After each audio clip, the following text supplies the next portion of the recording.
Good morning, everyone. My name is Gabriel Burnos, and today is Thursday, November 30th, and we are the Health and Human Services Committee of the Montgomery County Council.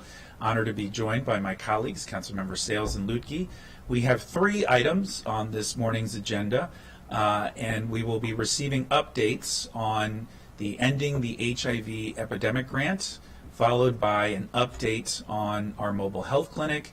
And then rounding out this morning's discussion is a discussion on an update on the Guaranteed Income Pilot Program. So I don't believe we're taking any votes today. These are updates, but important ones. And so we look forward to receiving that information. And I will turn it over to Ms. Clemens Johnson to walk us through this morning's packet. Good morning, Chair and Council members. So as Councilmember Albanos noted, or Chair Albanos, as that will be going over the 3 programs within DHHS, 2 within public health, the Ending the HIV Epidemic and Mobile Health Clinic. Just starting with the first program, the Ending the HIV Epidemic Grant. It's a program that the HHS has been engaged in since 2019-2020, and I'll talk about the grant specifically. You know, DHHS has been engaged in this level of work for years, and this is part of what they do. But the funding from the Ending the HIV Epidemic recognized that Montgomery County was one of the 57 geographic focus areas within the U.S. that contributes to over 50% of the HIV cases annually. So our department, with this grant, put a focus on reducing those numbers and focused on community outreach and engagement of residents to ensure that people knew what was available to them, to know their status, and to help people get into care. So with that, I'll wrap it up, and thank you to our team for coming today.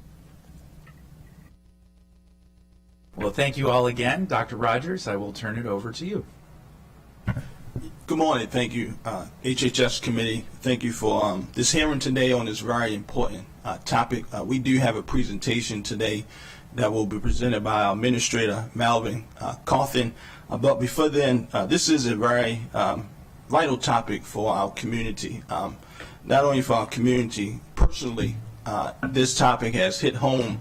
My wife's dad passed from HIV, and so the more we can do as a community to prevent, treat, early diagnosis of HIV, I think that the more that we can ensure that people are living healthier and longer lives, because people can live healthier with HIV. And so with that being said, Melvin will now do a presentation that talks about this national initiative and how we have tailored the national initiative to the Montgomery County community, collaborating with stakeholders from all areas of our county.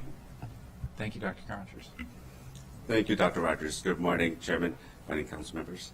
My name is Melvin Cawthon. As Dr. Rogers said, the Administrator of HIV, STI, Sexual Health, and Wellness Services for the county. Our program has been around about 35 years, and so this Ending the HIV Epidemic initiative came along at a time where we really could use innovation to kind of make improvements. So I'd like to share with you walk you through where we were before, kind of where we are now, some of the gains, and kind of where we look to go forward. Thank you. Next slide, please.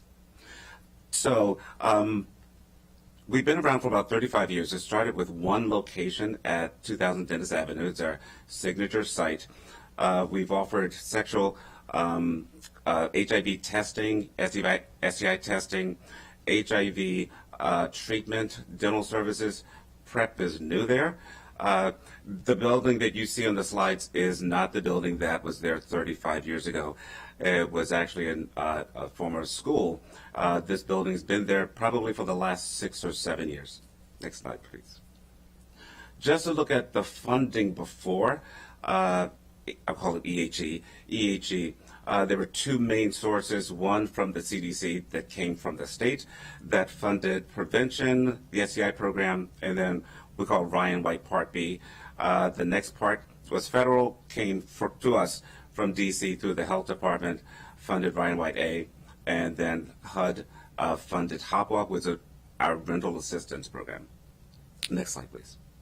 So the goal for EHE was to reduce new HIV infection by 75% by 2025 and by 90% by 2030. Next slide, please. And so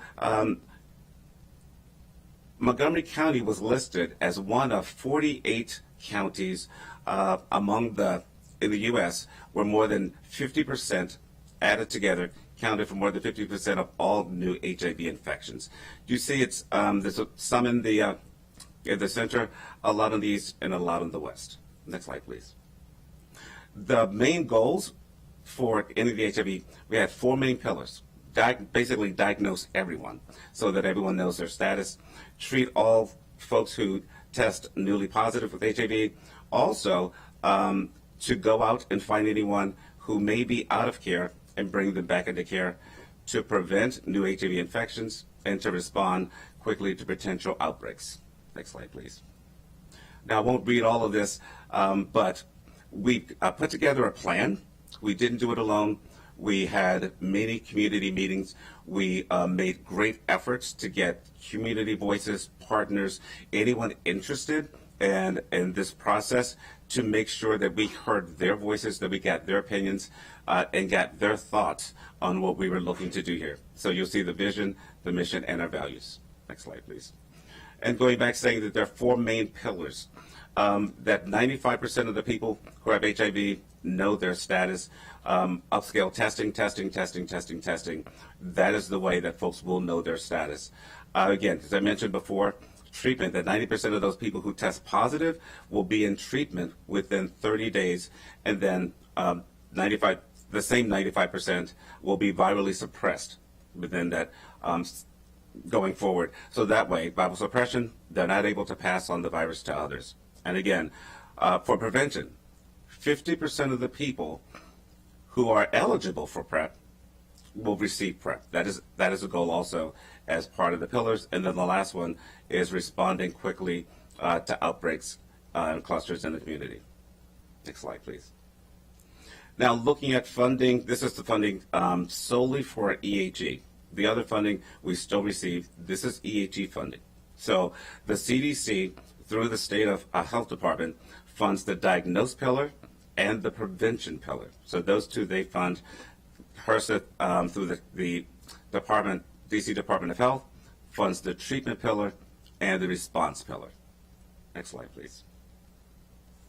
Looking at reporting. So actually, I probably need to say, as we point out, that in the age of EHE, most of us think of it as one grant. It's actually many grants. Even within those funding sources, there are several grants that make up the CDC grant, several sources that make up the HRSA grant. So looking at reporting, we report directly to the state of Maryland, which then sends our report to CDC. I should also say that we partner. There are several areas in this in our area that participate. Montgomery County, Prince George's County, Baltimore City, and Washington, D.C. are also participants in EHE. And so we do a lot of collaboration between the counties and kind of tackling this together. So looking at reporting, we report directly to the Maryland State Health Department for CDC reporting. We report directly to HRSA for the DC, a portion of the EHE funding. Next slide, please. Now we'll look at the impact on EHE, the EHE funding on our program. Now this is a very dense slide. It's a timeline. What you'll see is we've done a lot of work in a very short amount of time, starting from 2020. I'm just going to pick out a few of the things. One of the things we've done, we've completely revamped our STI testing, STI HIV testing, to the point where what we do now, anyone who presents as not having any symptoms, go right into having their lab work done, having the other testing done. What we found that kind of making that change, we're able to see more people, we're able to treat more people, so we're actually able to address the needs of the community in a larger volume. We have 2 signature events that we were allowed to create, which helps a lot with our community engagement. One is in June, Pride in the Plaza. It's a Pride and Resource Festival, the last Sunday in June.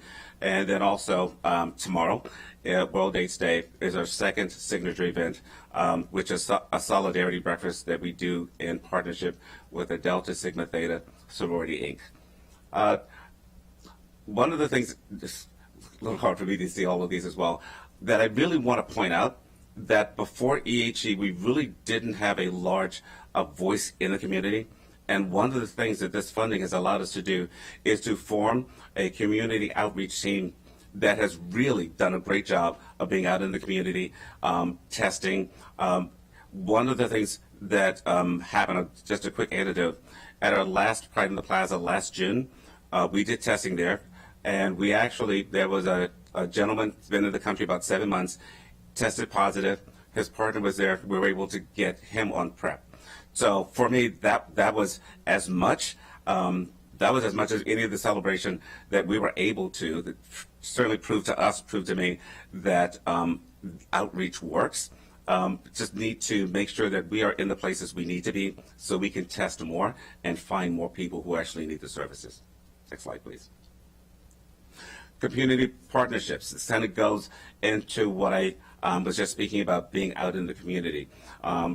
Linkage to care is huge. Finding people who are positive, I think just as important as finding people who are positive and linking them to care, or finding people who are out of care. That is big. You'll see in some of the slides coming up that you'll actually get to see kind of how that is affected when folks are in care, how that affects the rates, the viral suppression rates, the retention and care rates. So I think that is just as important as getting new people into care quickly. Next slide, please. So building capacity for the future. We had a strategic planning because we are now in the last year of EHE, and so we're looking internally. What is it that we want to do? Where's it that we want to go with this? And so we've had strategic planning sessions. Again, we've got staff involved. We got the community involved. This is not just going to be our decision. It's not going to be our direction. We want to make sure that we're answering to the community about what they want to see, about what needs they report that they have, and we also want to make sure that the staff is involved.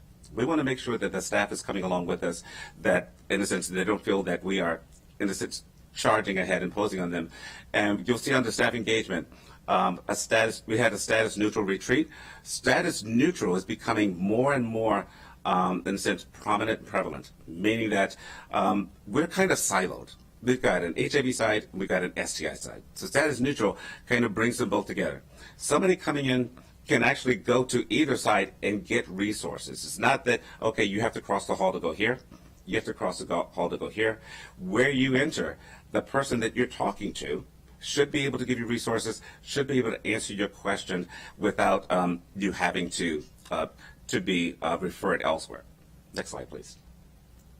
So looking at expansion, what EHE has enabled us to do, that we have a brand new site that opened on October 9th. I'm extremely excited about that, at the Up County Regional Services Center.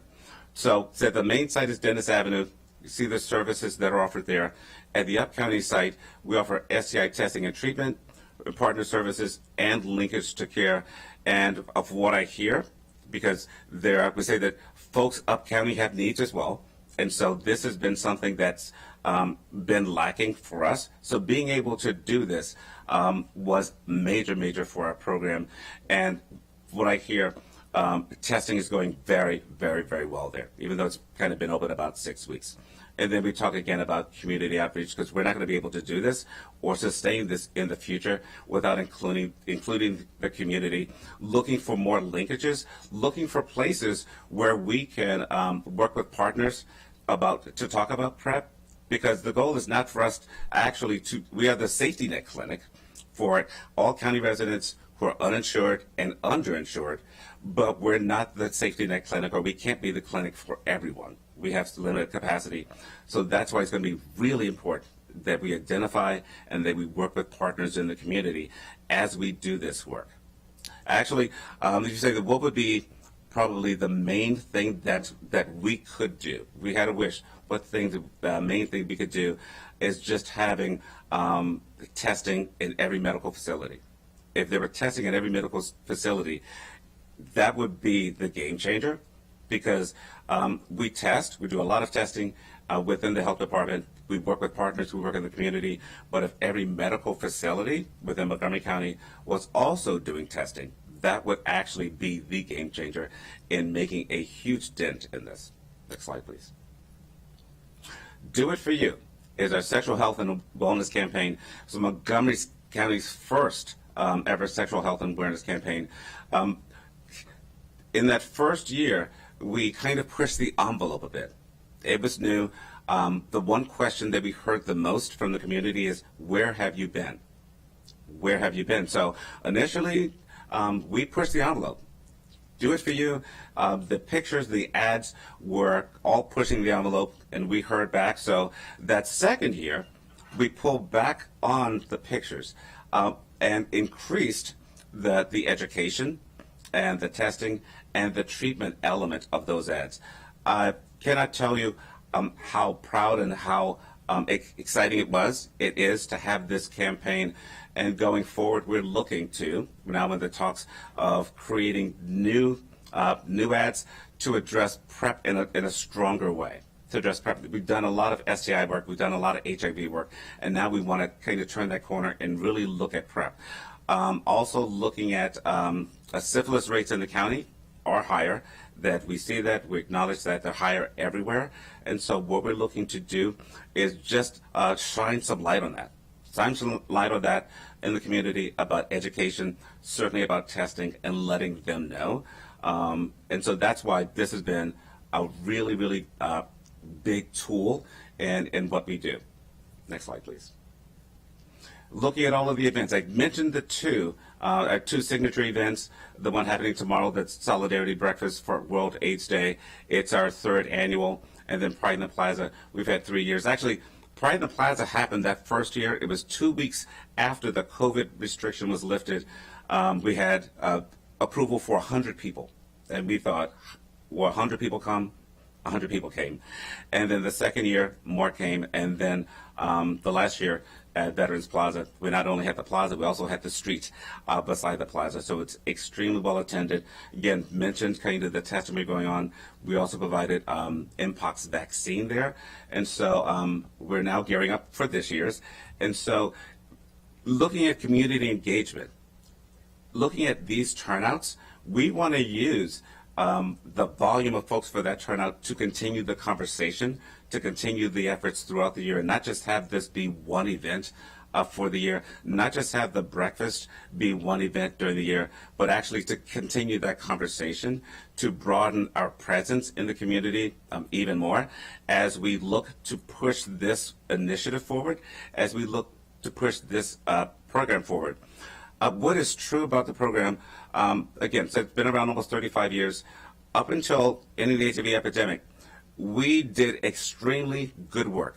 I always refer to it as we were treading water. We kept everything.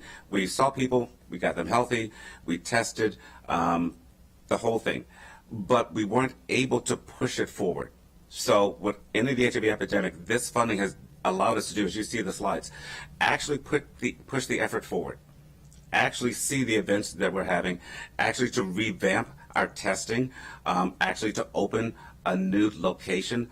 All of these things have been done in the last few years. So we are moving, we're saying that we're flying the plane as we're building it. So what I always look at it, and I tell the staff, we have a short amount of time with this funding to do as much as we can, to make as much of an impact, to have as much innovation as we can in our program. Next slide, please.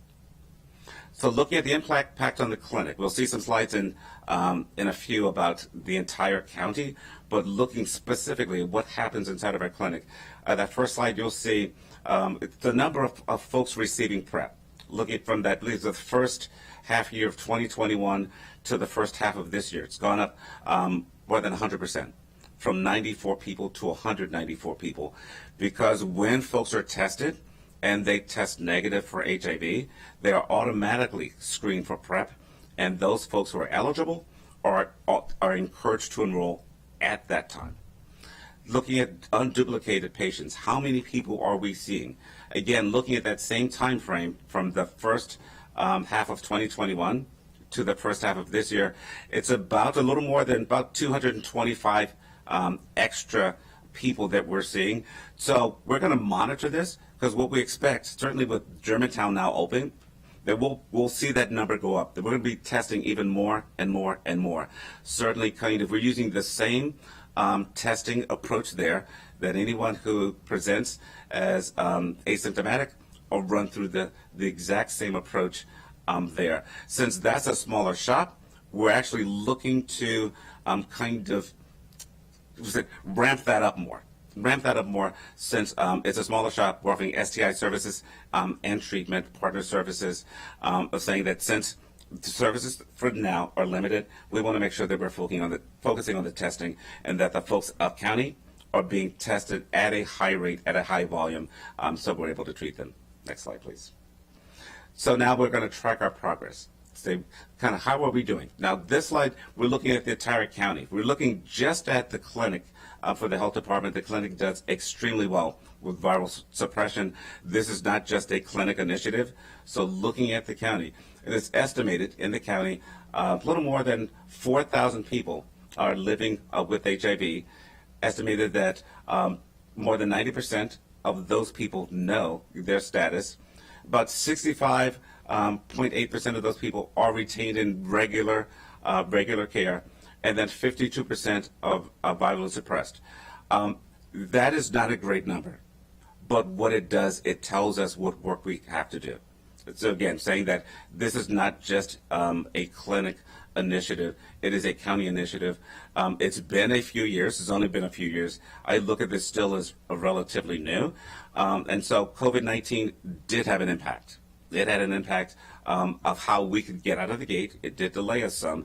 And so now that we are in the community, certainly this year's numbers, next year's numbers are going to give us a real feeling, a real account of what effect we are having on the county on HIV with this initiative. You'll see in a couple of slides what the numbers look like, and they will include the years that we were experiencing COVID-19, and then you'll also get to see why the data is really important for this year as we come out. Folks weren't being tested as well during COVID-19. They weren't coming out for treatment, so we'll then get to see what that impact was.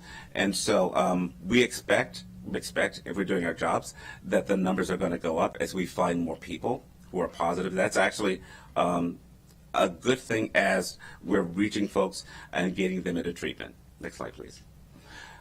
That we all know that there are racial disparities. As you see, that red line are Black and African American folks who have a disproportionate affected by HIV. It affects Black and brown people at much higher rates than the rest of the community. Next slide, please. Looking at PrEP, this is where there is some good news. I mentioned a few slides ago what we're seeing in our clinic, the uptick and folks on PrEP, and you'll see from the years of 2021 to 22, it's actually a more than a 5% rise among those on PrEP. And so that is something. We said that there are several prongs to this: diagnosing people, getting them into care, finding people who are out of care, and then having that tool joined with the PrEP efforts to make sure that those who are HIV negative remain HIV negative. Next slide, please. So looking at the numbers, these are new infections. And so in 2017, you see that we had 167 new infections, dipped down to 220. Say that was right in the middle of COVID. Folks weren't coming out getting tested as much. 2021, it started to go up. 2022, it's at 107. So that's why it's really important that we see the data of whether that number is leveling off, whether it's going down. And so, to be honest, I don't think it will be, it may sound strange, I don't think it would be a negative if that number ticked up a little bit. If we're out in the county and we are finding people, and that number ticks up a little bit. I don't think that that is a negative. Yes, the goal is to have it go down, but making sure that we're out there and all of the places that we need to be, and that the county isn't dependent on having to come to us, making sure that we go to them as best we can. Something that is kind of alarming, if you say that 8.5 years, that is the average time of diagnosis, new diagnosis, 8.5 years. We see, we have a large immigrant community, and so in our HIV clinic, it's more than 2/3 of the folks are from Central America, Sub-Saharan Africa, and so a lot of folks who are not well versed in the American insurance system, or just cannot afford, that we'll see a lot of these diagnoses are happening in emergency rooms. That's another reason for us to be out in the community. If we can intercept these folks sooner. I'll use the gentleman at our Pride in the Plaza. Was in the country for 7 months. Potentially, if he wasn't being tested, he could have been in that 8.5 years category. And then that category makes up about more than 30% of new diagnoses. So that is a flag for us. That is a flag for us, and something that we want to make sure that we are addressing. Next slide, please. So here's a slide deck. We're looking at new diagnoses again. And so it's a little bit confusing. This is focused just on new diagnosis. Said that there are currently 107 new diagnoses. 85% of those were linked to care within 1 month. 43% of those were virally suppressed within 6 months. And that slide about being late diagnosed. Looking at this, again, I look at all of these as report cards.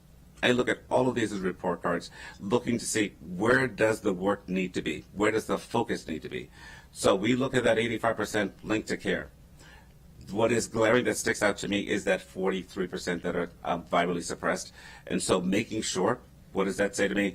Making sure that those new diagnoses are linked to care, not just referred to care, that they're linked to care, that they're followed to care, and they're followed up on. Next slide, please. Now, looking at women, we did take a looking at women diagnosed with HIV. So just women. So all women living with HIV, of all women, black women make up 81% of all women who've been diagnosed with HIV. Women diagnosed in HIV from 2018 to 2022, of that group of all women, black women make up more than 83%. And then women diagnosed in just 2022, black women make up 91%. These are stark numbers.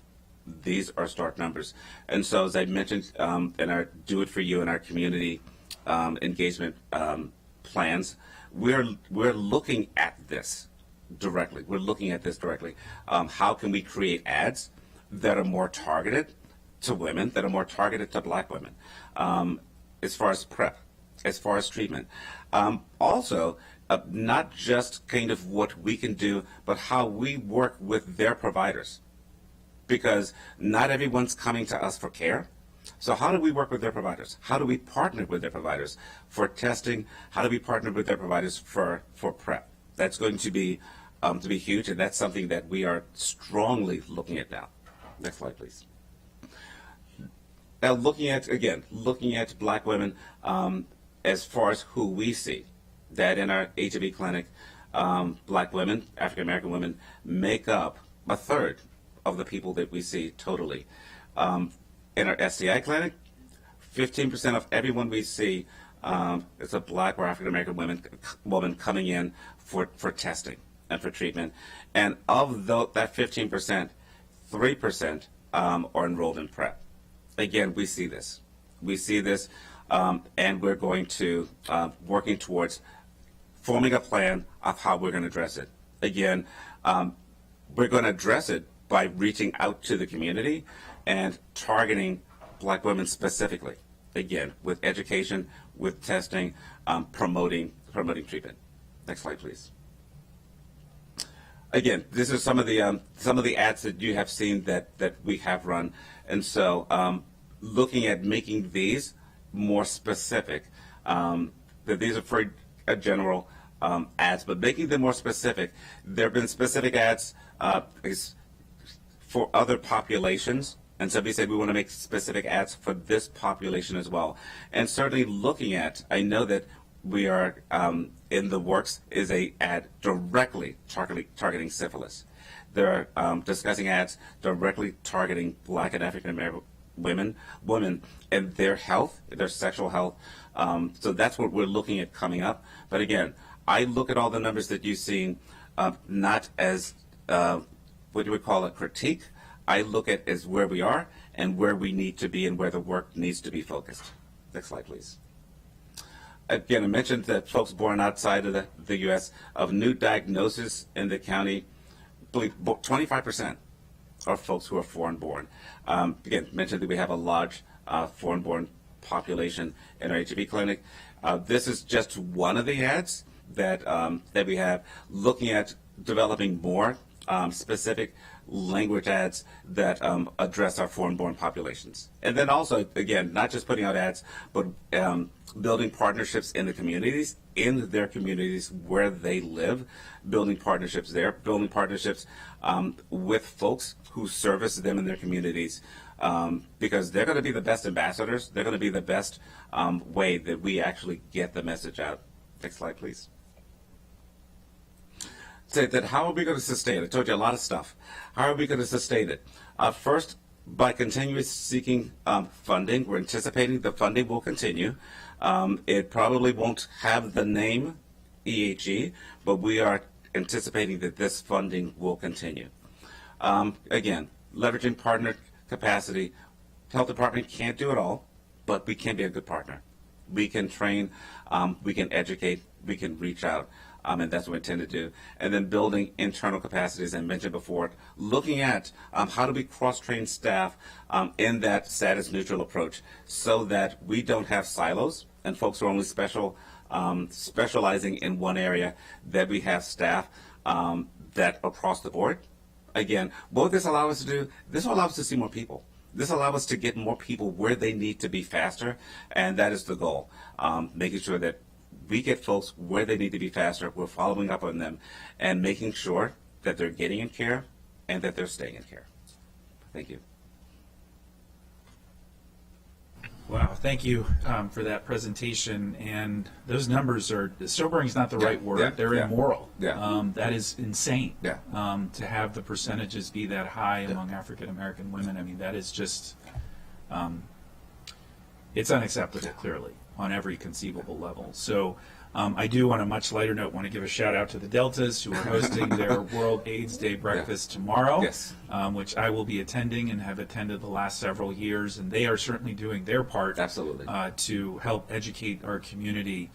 But clearly much more needs to be done. I do have questions, but I am going to yield to my colleague, who is the lead for addressing health disparities for our council. Councilmember Sales. Thank you, Mr. Chairman, and thank you to Dr. Rogers and his team for this presentation.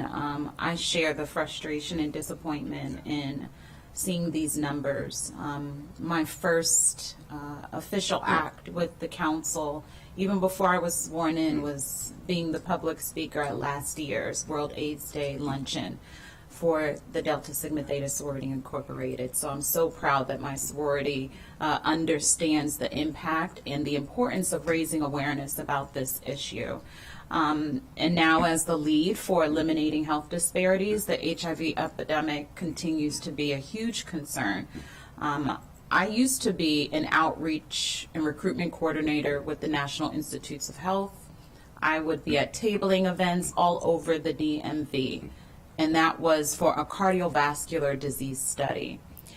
And I was selected because they know how hard it is to recruit African Americans to participate in research studies, how hard it is to have African Americans to trust the government to even seek out services like getting tested or even getting preventative measures. And so with a background in public health, this is near and dear to my heart, and I need to know more about what you've done with this EHE plan since its inception as far as outreach goes. The luncheon is great, but on a day-to-day basis, what sort of outreach efforts are you doing to go into the community and to reach people where they are? And how many events have you attended?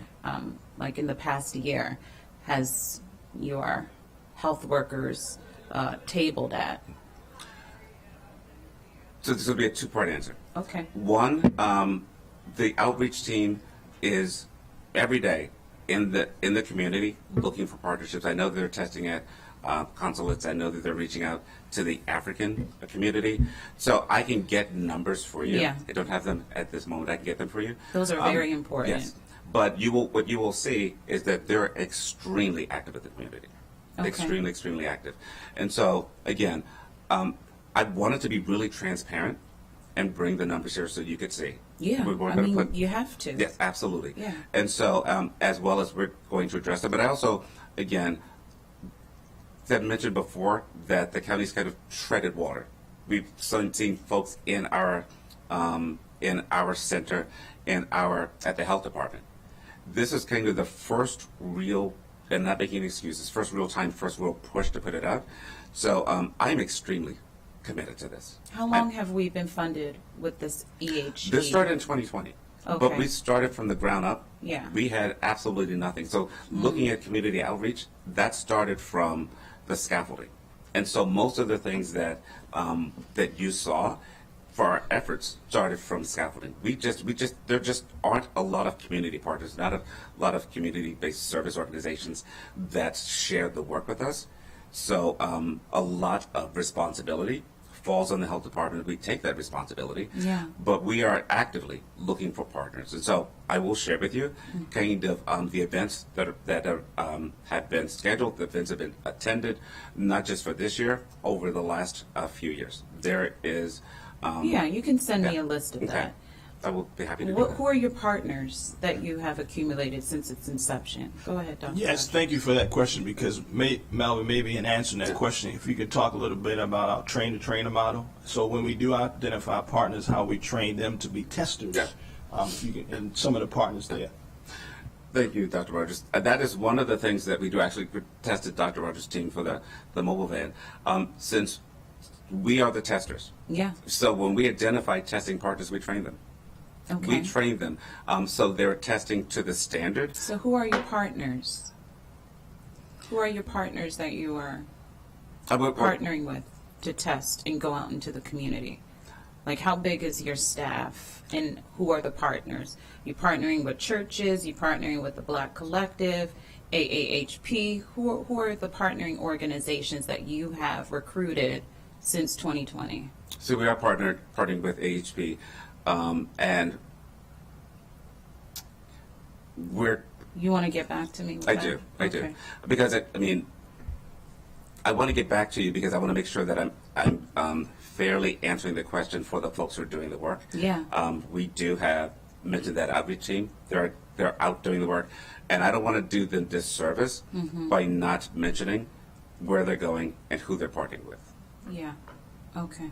I think that's very important. And I also saw Leisure World was one of the hot spots, the areas, one of the zip codes. And so we're looking at a whole new demographic. And so it's very important that we have details on who you're partnering with. And this isn't something that should take 2 years. This should have been the first act of business. How quickly can we deploy partners all across the county? We know where the impacted zip codes are. I'm glad to see that the county is finally getting a center and that it's being utilized. I'm sure we'll get more updates on that. But to come here for a briefing 2 years in, seeing the numbers go up and you telling me that you're comfortable with these numbers because more people are getting tested is very disappointing. That's not what I want to hear. I want to hear that we've accumulated hundreds of partners in Montgomery County, a county of over 1 million people. We fund tons of organizations by the millions just to address African Americans and health disparities. We have the Office of Community Partnerships. We have too many partners already within Montgomery County that we should have more on those lists. And we should be working with USG, Universities at Shady Grove. They have nursing students who have to get hours, clinical hours, public health workers, the University of Maryland College Park. There's no excuse. We have partners right here. So I'm not sure how big your staff is or what the outreach plan is, but I would love to hear more details about how this is being coordinated and how we're deploying the resources to adequately serve residents. They should not have to come to the 2 clinics that we have to get served, or the 1 event per year where you're doing something for the LGBTQIA month, or the luncheon where we're just raising awareness. That's not enough.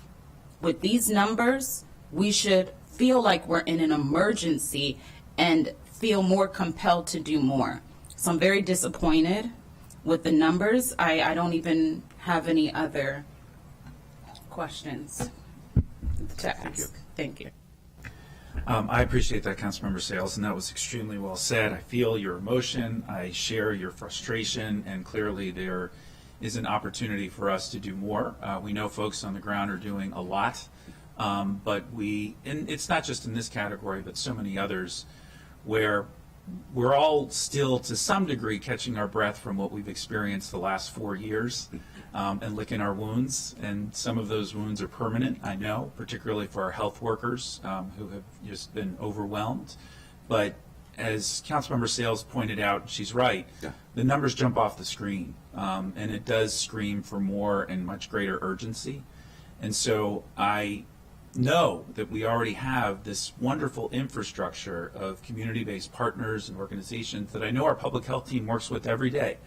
But this is an issue in particular that demands to be elevated. And a couple of years ago, I did an HIV test as part of a PSA program to eliminate some of the stigma that continues to exist, because there are some that feel that HIV and AIDS is an issue that's been addressed and that is not as pervasive as it is in our community. And we obviously know, based especially on these numbers, that that's not true. So I do think there is a tremendous opportunity as a follow-up, and we'd like Ms. Clemens-Johnson, I would suggest that sometime this spring we get an update on more specificity on who those partners are, how we're working with them. And Councilmember Sales raised another excellent point, which is that, by contract, we work with a number of community-based organizations and partners, and I think there's an opportunity for us to be more intentional in those contracts to ensure that we're leveraging their communication tools and methods with the PSAs that you all are developing. And I've seen them. They're very strong. I've seen the signs on the ride-ons, which are very effective because you can't not see them. And so that is, part of what we need to do. I did have just 2 questions. Another mechanism, because there are literally thousands of methods for us to be able to disseminate communication now to our constituents, and it can be overwhelming at times. But one of those methods is social media. And so could you talk a little bit about what the strategy has been or is in development to leverage those tools, because they're low cost, but they can be hyper-targeted. We know as policymakers and politicians, because we hyper-target them during election season. So how are we utilizing those tools, whether it be Instagram, Facebook, TikTok, to be able to broaden our reach as well? Thank you for the question. We are on all of those, and also on the dating apps as well. And so we're measuring, counting clicks, seeing what pages they're going to, seeing what messaging that they're looking at. And that's been going on for the last few years. But that is, again, an important part of that, because not everybody sees the ads on the buses, and making sure that we're going to outreach as much as we can. It was a report not too long ago saying that I guess TikTok, there are a lot of folks kind of looking at our information there, but we are looking at social media. The most important thing we're also looking at is kind of which media is the most effective, which ones are the folks viewing the most, which are getting the most clicks. But we are keeping count of that transaction. I appreciate that. And then it may have been in your slides and I may have missed it, but do we know the age breakdown of those that are testing positive? Are we seeing trends generationally? I'm pausing only because since we have such a, I guess, a high immigrant population, it kind of skew. What we're seeing is, and again, I'm talking off the top of my head, so I can get exact numbers. But actually, I do have someone here. Stephen, if you mind coming up, please. I can hold on. Okay. Thanks, Stephen. And so data manager, Stephen May. Okay, just give me 1 second. So in terms of 2022, the majority of individuals diagnosed with the new diagnosis were between 40 and 49 years 40 old. and 49. Yes, sir. Okay. So the numbers are a little bit complex. There's a lot of nuance to the numbers because the proportion of individuals born outside the United States is so high. It's 40 out of the 107 individuals diagnosed. It is very difficult to know exactly when they were infected. And so a lot of people who are diagnosed at much later points in their lifetime. So we are seeing that generational change towards more geriatric diagnoses. For example, 14% of people were between 50 and 59. So there is an upswing in people diagnosed later in life. Interesting. Thank you. I appreciate that. Councilmember Lukey. Thank you. Well, first off, on a lighter note, I just want to say thank you for including a photo of Billy Porter in your slide deck, because I love Billy Porter. He's an amazing human in addition to being such an amazing artist. So sticking on the numbers, have a little question there for you. Since you're the two age brackets that you just mentioned, particularly if you're talking about women in that age bracket, might be after they've already had children.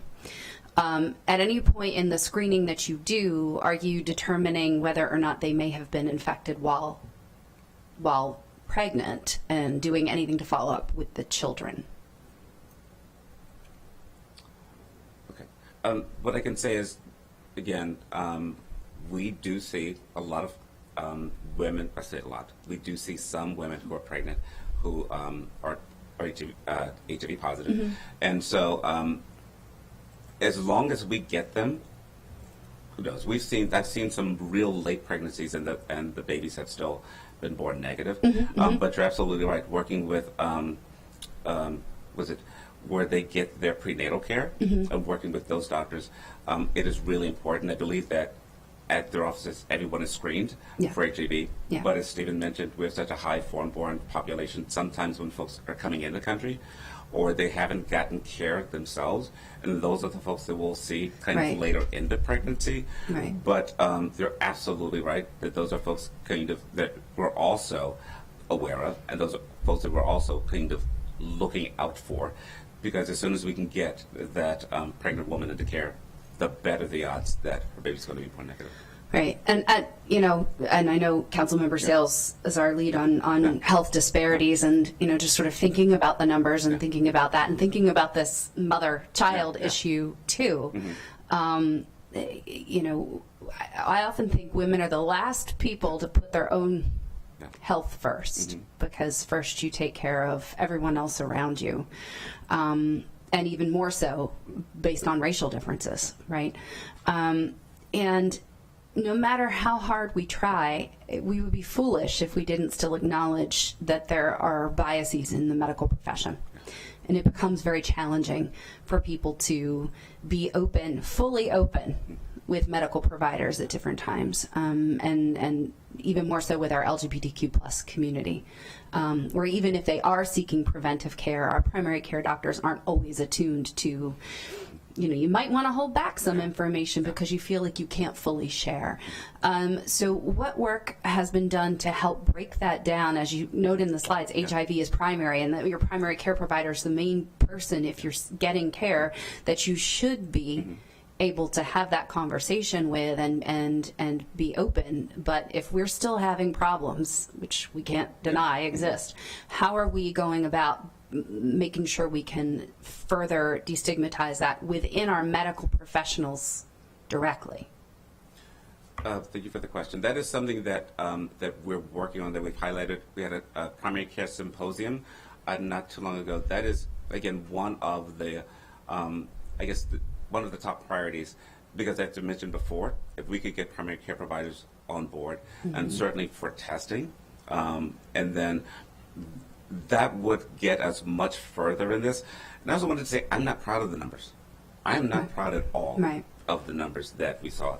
Again, I wanted to be transparent, saying that if we know the numbers, no matter how ugly they are, we can then look to address them. But I am not at all proud of the numbers.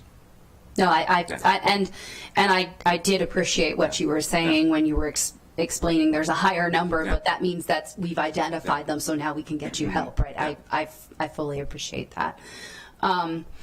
One thing that I know continues to be a barrier for our young folks who have health insurance coverage, but they're on their parents' health insurance coverage, is they may want to go get tested, but if they are providing their insurance, whether it's at their student health center, at their college or university, if you're still on your mom and dad's insurance till you're 26, you don't want mom and dad getting the explanation of benefits, and you're legally an adult, and yet we haven't really totally ironed out that hiccup, because that's not something, in the ideal world, all kids would be able to have, all adult children would be able to have fully open conversations with their parents, but unfortunately that's not the world we live in, and we want to make sure that age range of 18 to 26 is still able to access what they need to access without worry about identification out of personal information that they're not really comfortable sharing with their parents. What do you see in the outreach that you've done, particularly with that age range?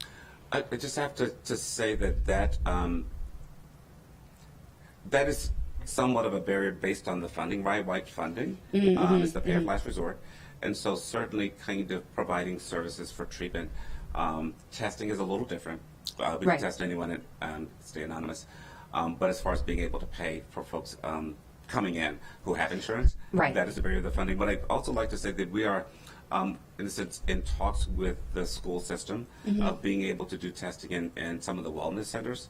So thank you. That's a way that we're looking, I guess, as far as kind of community engagement of kind of partnering with the schools to make sure that we're reaching the students right there where they are.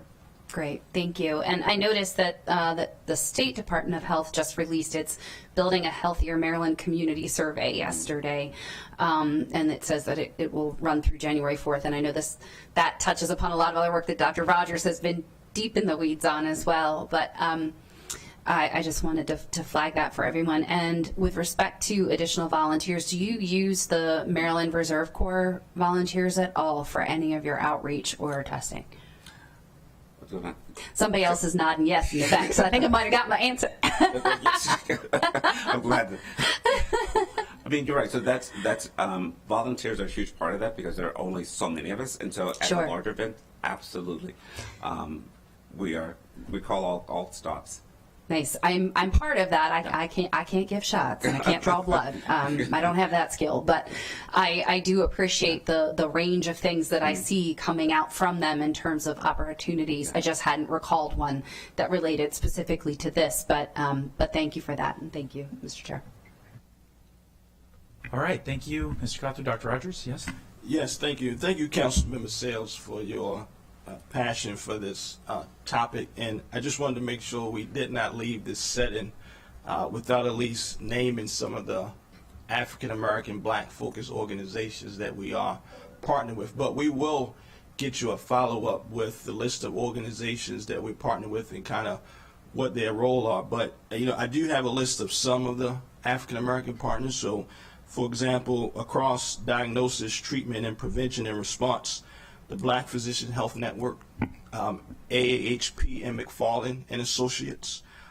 We also partner with Black churches, for example, the Silver Spring Presbyterian.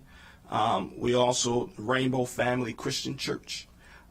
We also are partnering with Us Helping Us, as well as the Office of Community Partnership, the Caribbean Affairs Office, as well as a African immigrant serving organization, and CoHealth, which is a organization within the county that's really focused on health outreach within the Black diaspora community.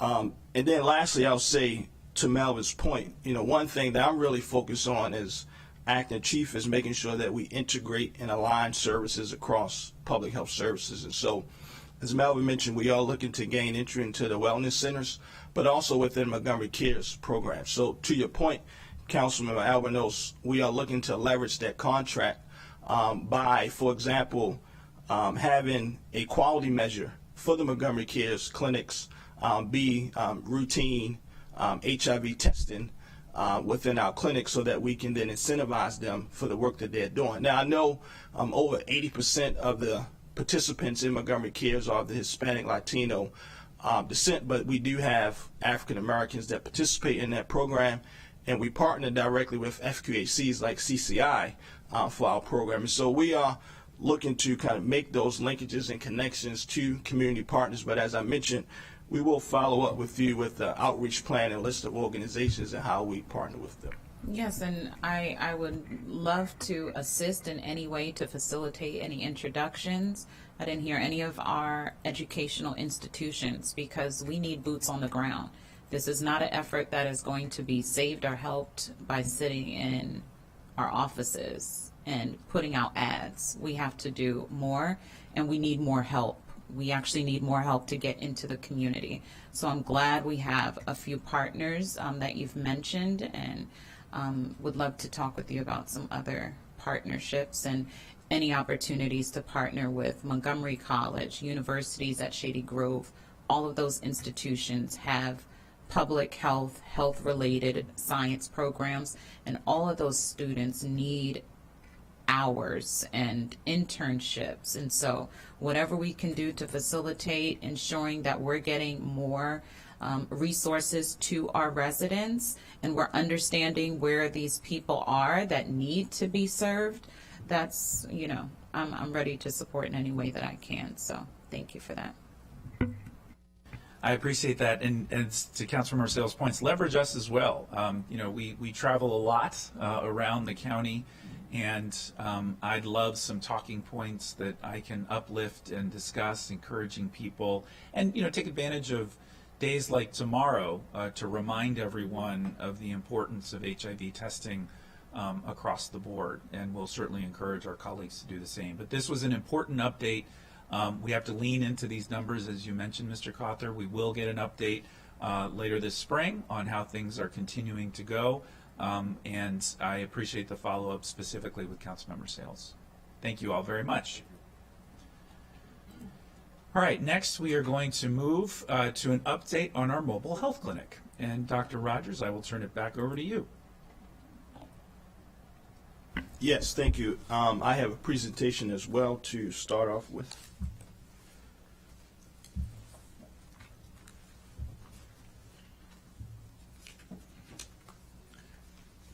So, thank you for this important hearing on the HHS Mobile Health Clinic. I think when I look at this first slide and the image of the mobile health clinic team, what comes to mind to me is the diversity of the team.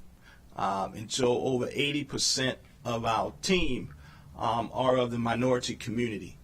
And that's important for me as well as for the community, because we heard from the community health needs assessment that cultural and language competency in health providers is a need. And so ensuring that we have individuals as part of the team that look and speak like the community is something that I have prioritized even in my role as acting chief. And so we, wanted to share this photo about what our small but mighty team kind of looks like and how it represents the community. Next slide.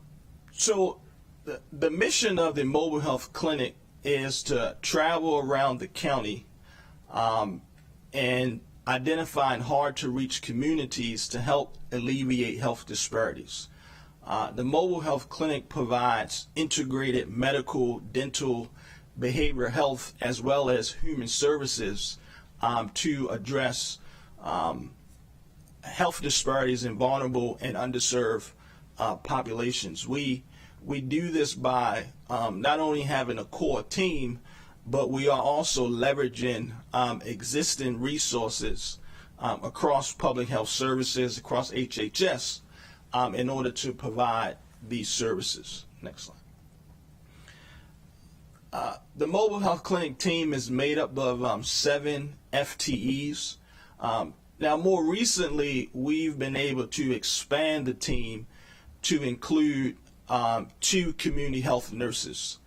The way that we were able to do that is, in my role as acting chief, I was able to look at our vacancy list, and I was able to repurpose 2 vacant FTEs to the mobile health clinic that we were unable to fill, so that we can have more clinical support within a mobile health clinic. And so, again, leveraging existing resources in order to get this work done is something that we want to make sure that we are focused on. One other thing that I'll also mention is that our 2 community services aides serve as community health workers. One of the community service aides is a licensed medical assistant and phlebotomist, and so that individual can really play a dual role depending on the need and depending on the type of services that we are conducting. That way, again, we purposefully designed that job description like that so that we can maximize the roles that we have for the mobile health clinic. Unfortunately, we are still recruiting for the nurse practitioner. I think that remains a challenge. And we have identified some creative ways in order to recruit for the nurse practitioner. For example, we have been in communication with one of the local universities to see how we can leverage their nurse practitioner program in order to fill that particular position. So we getting creative in order to ensure we have that clinical support, that high advanced level clinical support. Next slide, please. Now, this slide is kind of purposefully dense. I thought about a nice image, but I thought it was also important for me to really, and kind of with some granularity, list all the work that the team has been conducting over the past couple years. Some things that I'll highlight on this slide is we identified Matthews Specialty Vehicles as the vendor who is responsible for outfitting and building the mobile health clinic vehicle.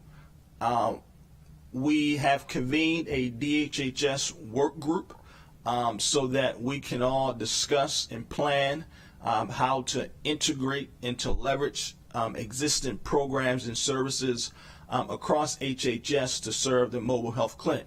So in other words, the core team doesn't have to do it all.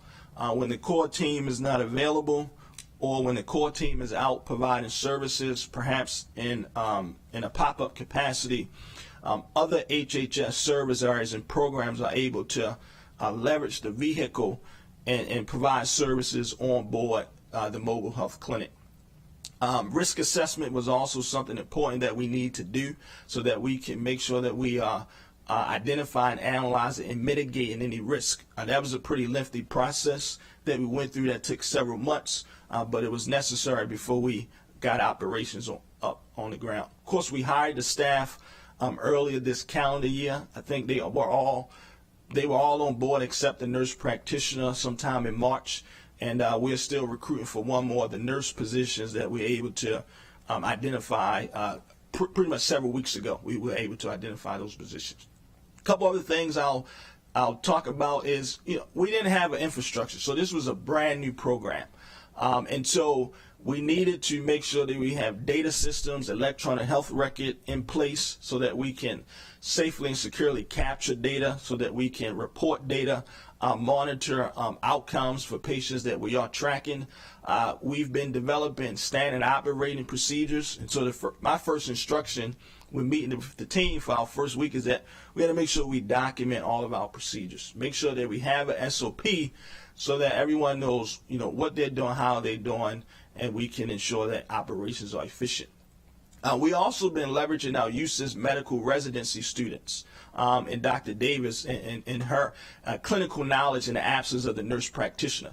So we still have access to advanced level clinical knowledge through preventive medicine residents as well as our health officer, so that we can make sure we have that expertise as we inform this clinical delivery model.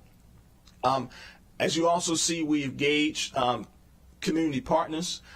These are only just two domains or two areas of community partners that we've engaged. WOMCO Help within the Poolsville community, as well as all of our consolidation service hubs.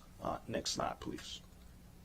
And then lastly, we have soft launched our services. We soft launched our services at the annual Poolsville Day, really in a health fair capacity. And then we are going live with our static, which I'll define a little bit more, our static reoccurring sites in December. And so these are the sites where we're going to be showing up same day, same time, every month to provide the services, where the community and the partner can expect the mobile health clinic to be there to deliver our services. And so we are going live with several of those sites in the month of January across several hubs as well as in Poolsville community. So here are a list of our core clinical core services that we provide within the mobile health clinic. As you can see, we provide services across that align with our mission. Integrated medical, dental, behavioral health care, as well as identifying and addressing human service, social determinants of health in all that we do, as well as health education and health promotion. Now, while we conduct health fairs, really what I would say is the bread and butter of the mobile health clinic is our exams and treatment, what we call our preventive care, routine, and diagnostic care. So where we have a advanced level clinician providing physical exams, we are leveraging our existing dental services to provide dental exams, dental cleanings to residents throughout the county. And so, that's really the business that we want to be in. And as we have the resources and availability, we will also do some of the preventive screenings. That is also consistent with what we've been hearing from the community. Preventive screening and referrals are great. Doing a blood pressure check to see if anyone has, undiagnosed type 2 diabetes. But we actually need to get that person to the next step, which is seeing a licensed clinician so they can be treated and diagnosed. And so that's really where we want to put a lot of our emphasis on, is being able to connect our patients with the licensed clinical social worker for mental health treatment, as well as our advanced level practitioners, and then doing care coordination and case management to link individuals to more long-term care. Because we provide episodic care, and the mobile health clinic, I want to emphasize, is not a primary care provider, but we provide episodic urgent type services. Next slide, please. So we have really three main service tracks. We have our health fair track, where we would attend a local health fair in the community, and we have done a few of those since the annual Poolsville Day, where we provide preventive screenings, health education, and health promotion. But again, those next two tracks, again, are kind of where I would say is where we really want to focus our effort and our energy. So pop-up clinics. So these are episodic events where an organization may request a mobile health clinic for a one-time event. Say, for example, there's a local soccer league that would like to give out free physical exams or sports physicals for their league, and then they may request a mobile health clinic to come out and to provide those free sports physicals. So that's a one-time event. That's what we would consider as like a pop-up clinic. And then, as I mentioned earlier, our static sites or our routinely scheduled sites are those sites where the community and the partner can expect us to be there same day, the same time, on that agreed upon schedule, which is typically going to be monthly, given resources. Next. So here's a conceptual drawing of the vehicle specifications. A couple things that I'll point out with the vehicle is that the vehicle will be a 38-foot RV. The vehicle will be outfitted with two exam rooms.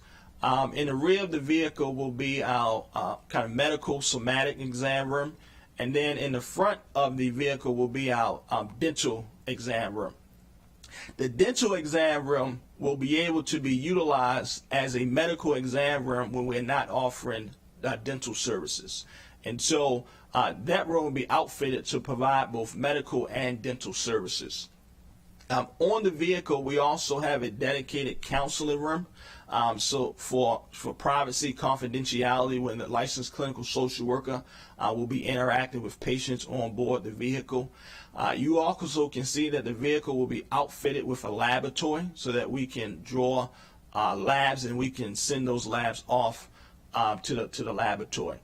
The vehicle is also ADA compliant, and so the size of the door widths meet ADA compliance. There's also a wheelchair lift on the vehicle.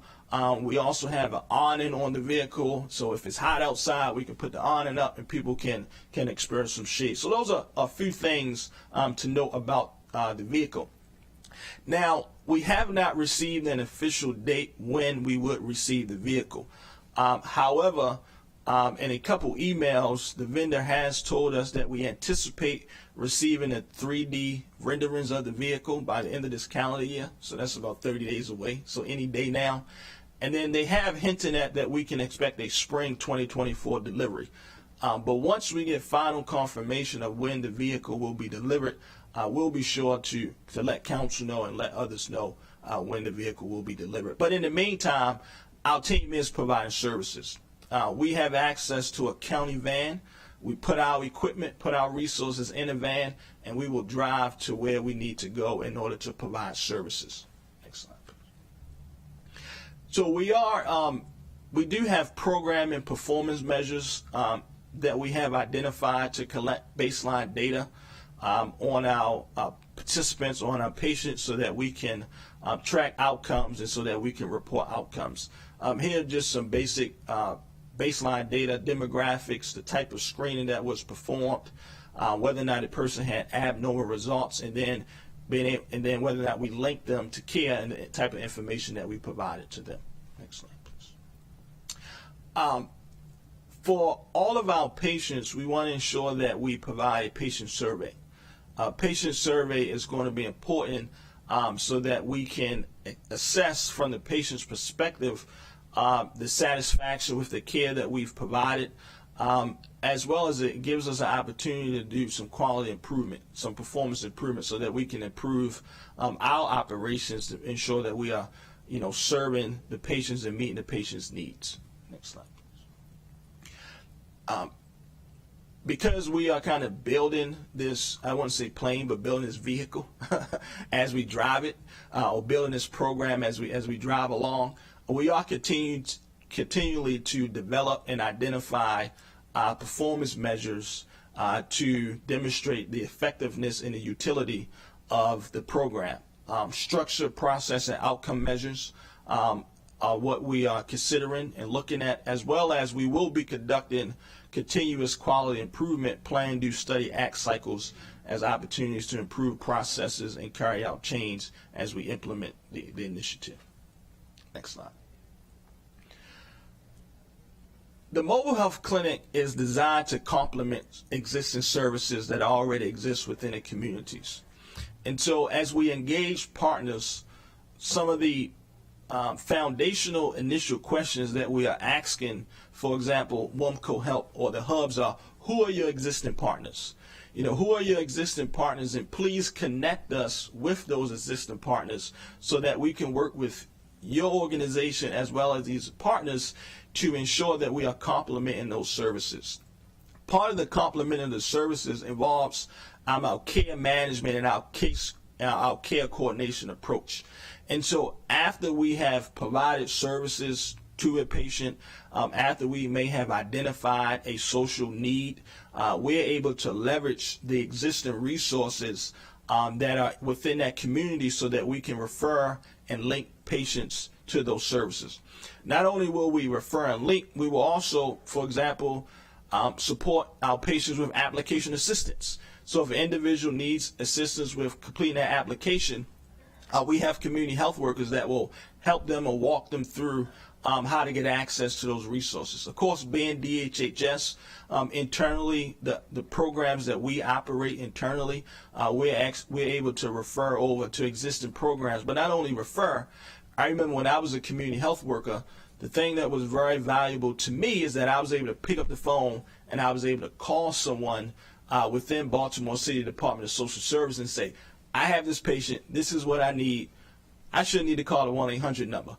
And so those are the relationships and those are the procedures that our team has set up with the DHHS navigation team, with OESS, so that we can go directly to our colleagues on behalf of a patient that we are seeing in the community, and we can move them along the care continuum. Next slide, please. So here are some of our community partners that we have already engaged. This is not an exhaustive list. As you can see, all of the internal county services and programs, and then some community-based organizations. I mentioned the hubs. I mentioned WOMCO Help, the clinical organizations that participate in Montgomery Cares and Care for Kids. Because again, the mobile health clinic is really in the episodic care business. And so, for example, as we are at a hub that has a Montgomery Cares clinic a few blocks over, we want to link those patients to a Montgomery Cares provider so that they can receive primary care and ongoing follow-up care.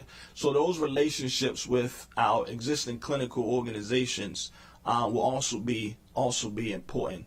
And we are also, for example, we've talked to the University of Maryland Shady Grove, their nursing program, about how we can link patients to their services as applicable. So we are building those. We continue to build and identify community partners to partner with as well.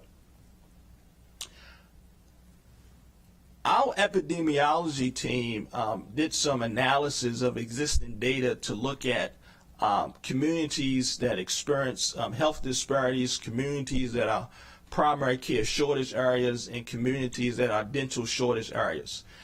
And based on that analysis, we identified our priority zip codes from the mobile clinics. And so, as you can see, our priority zip codes listed, and the priority zip codes are listed starting from the zip code with the most need first. So these are the communities that we really want to target, that we really want to make sure that we have that weekly reoccurring presence in. We are prioritizing our resources. That's not to say that we would not go to other communities as they request our services, but these are the ones that we're strategically looking for organizations to partner with, looking for organizations that will host the mobile health clinic to provide those static sites or those pop-up clinics. Next slide, please. So here's a list of our planned static sites. These static sites will be operational as early as next Tuesday. Again, WOMCO and Poolsville, and then across our consolidation hubs are where we want to make sure we have that those static presence. Next slide. And there's another nice picture of the team, and then I'm happy to answer any questions, next slide please, that you may have. Great, thank you, Dr. Rogers. I'll start with a couple of questions. And first, I loved the images. I think it is wonderful that you've recruited a staff that's reflective of the diversity of communities we are all trying to serve. That is good news. Sad to hear that the actual vehicle has not yet been procured, but I know it's caught up, and anybody who's tried to buy a car in the last 3 years know how challenging that has been. And so I appreciate that we're sort of at the mercy of a procurement process and a company that probably is trying to fill a lot of orders. The schematics looked great. I think they're spot on in terms of what the overall needs are. But I did just have a couple of procurement questions because, you know, obviously we're doing the work and making the best of a challenging situation, but we're not able to hit our full stride until we actually receive the vehicle. But just curious as to, and this might not be a question you can answer, and maybe we can follow up with our procurement team, but what recourse does the county have? Because we've been waiting a long time. And if, for example, they don't provide the schematics that they said they were going to deliver before the end of this calendar year, That sounded pretty loose. What contracting mechanisms do we have to apply a little bit more pressure? And is there anything more we can do to apply that pressure? Again, you may not have the answer to that, but I'd love to follow up with Mr. Shetty and anybody else that may be able to let us know, whether that's writing a letter from this body, because the work is obviously so important, and you can't meet your full capacity until you have this vehicle. So we'll get there. As far as drivers are concerned, could you just put in my old recreation hat and the drivers that we had to procure, which can be really challenging. Just if you could talk a little bit about that and whether the driver will be somebody from within the team, or what does that look like? Yes, thank you. The position will be a driver clerk, and the person is responsible for driving the vehicle, and the person is on board within the team, maintenance of the vehicle, as well as when the individual is not driving the vehicle, they will also be able to provide some support while we're on site at that particular location. For example, one of the responsibilities of the driver clerk will be check-in. And so checking in patients for registration, also checking out patients. And so we will be leveraging the individual to take on tasks when they're not driving the vehicle. We also are looking to identify a backup driver within across HHS, an existing employee. And so, for example, if the driver needs to take vacation, we want to make sure that we can still put the vehicle on the road. And so we will be identifying backup driver, either an existing HHS employee or within the team. The plan is to have at least 2 to 3 backup drivers, so that we can pull from a pool of people. Again, it's important that we are not parking the vehicle because our driver clerk needs to take vacation, that we still have individuals. And I've told them, I'll get out there and drive the vehicle if they teach me.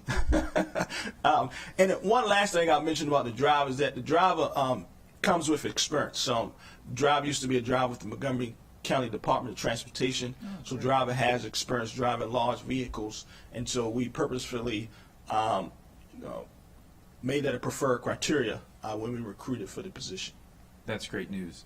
Just last 2 questions, and I may get back in the queue. But how I know you mentioned this in your presentation, and I know you are working to leverage with existing mobile medical programs and initiatives. But if you could talk a little bit more about that, how are we being as strategic as we possibly can be to take advantage of what is and will be even more this wonderful resource? Yes, thank you for that. So, for example, I have put a call out to Casa Rubin Incorporated, because I know Casa Rubin is developing a mobile medical vehicle. So the plan and the goal is to, as the county receives requests for the mobile health clinic that we are not able to fulfill or honor because we don't have the time or resources, we would like to kind of funnel some of those requests out to Casa Rubin or to Mobile Med to see if they are able to utilize their vehicle to provide those services, so that the community can still receive some mobile pop-up services in some capacity. In addition to that, as far as existing clinical organizations, the key there is to making sure that we refer and link. And so that we, as we're talking to clinical organizations, the message that we're communicating to them is that we are providing episodic care in communities that have been hard to reach, communities that we know that there's still a need, and that as we identify individuals who may be eligible for Montgomery Cares or are enrolled in Medicaid, and we know that a provider nearby accepts that insurance, we're able to refer and link out. We also provide transportation assistance. And so if an individual is not able to get back and forth to a medical provider, we have a community health worker that's part of the community population health team that our community health workers at the mobile health clinic will refer that patient to, and we're able to help that patient with transportation assistance. So that's our vision of how we are engaging existing clinical providers who operate mobile health clinics, as well as those who are kind of brick and mortar primary care providers throughout the community. Great. You actually answered my last question with your most recent response, so I appreciate that. So I will now yield to Councilmember Lutke, followed by Councilmember Sales. Thank you. So, and I know we've talked about this in terms of transportation being one of the big factors in why folks may not be receiving regular medical care. And certainly both in District 7, which I represent, and District 2, which Councilmember Balcom represents, that's significant. And I want to thank you on behalf of Councilmember Balcom for the Poolsville shot in the slide deck. But we still have that gap transportation wise. So even if the mobile clinic goes out, but there's a need that you are able to address and identify, but then needs subsequent specialty care, what have you all been contemplating in terms of getting folks to specialty care, or how to better connect them, since we don't have bus routes that go in some of those areas? Yes, thank you. For example, in the Poolsville community, I know our licensed clinical social worker is talking to, or will be talking to Wamco Health Right. about transportation resources that may be available within that community as we learn more about that community, so that we can get individuals to other parts of the county. In a community like the agricultural reserves, there's still a need for more brick and mortar Right. resources. The department does not see the mobile health clinic as a supplement to bringing in permanent infrastructure within the agricultural reserves of the Poolsville community, providers that offer primary care or specialty care. And so the department has been having conversations within the executive branch, as well as with community partners, to see how we can support additional infrastructure investment, for example, within the agricultural reserves, to bring in the more fixed primary care and specialty care services, and then identifying providers who are willing to invest and to provide resources there. We identified that as still being a need, and those conversations, strategic conversations, continue to take place.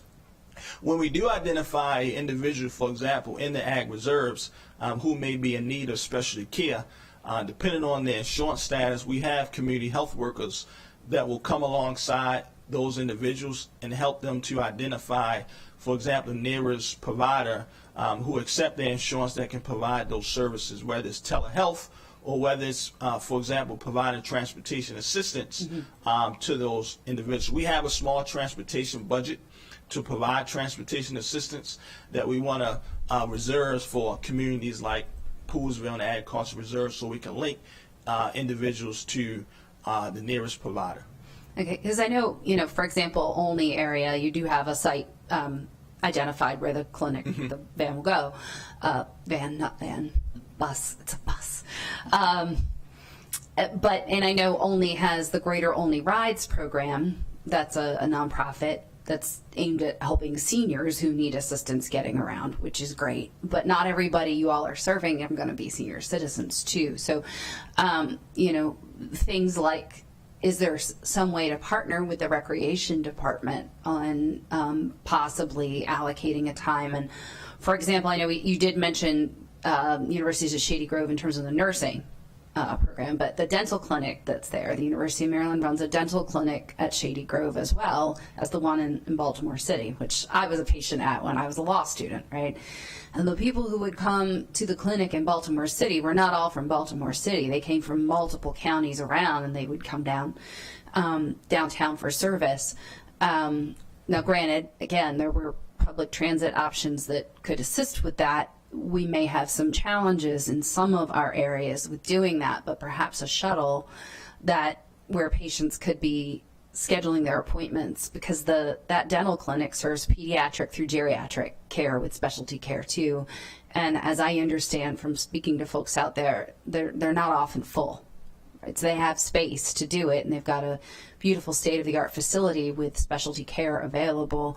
And so finding a way to match and marry our patients with things we have, but that may not be next door, is easier than trying to have another brick and mortar place open up quickly out in our places where it's harder to have primary care and specialty care providers. So have you spoken to the dental clinic at all about partnering with them on how to connect patients who need more than prophylactic dental care? Yes. So our dental services, the county dental clinics, so we will be leveraging county dental services in order to provide the dental care on the mobile health clinic.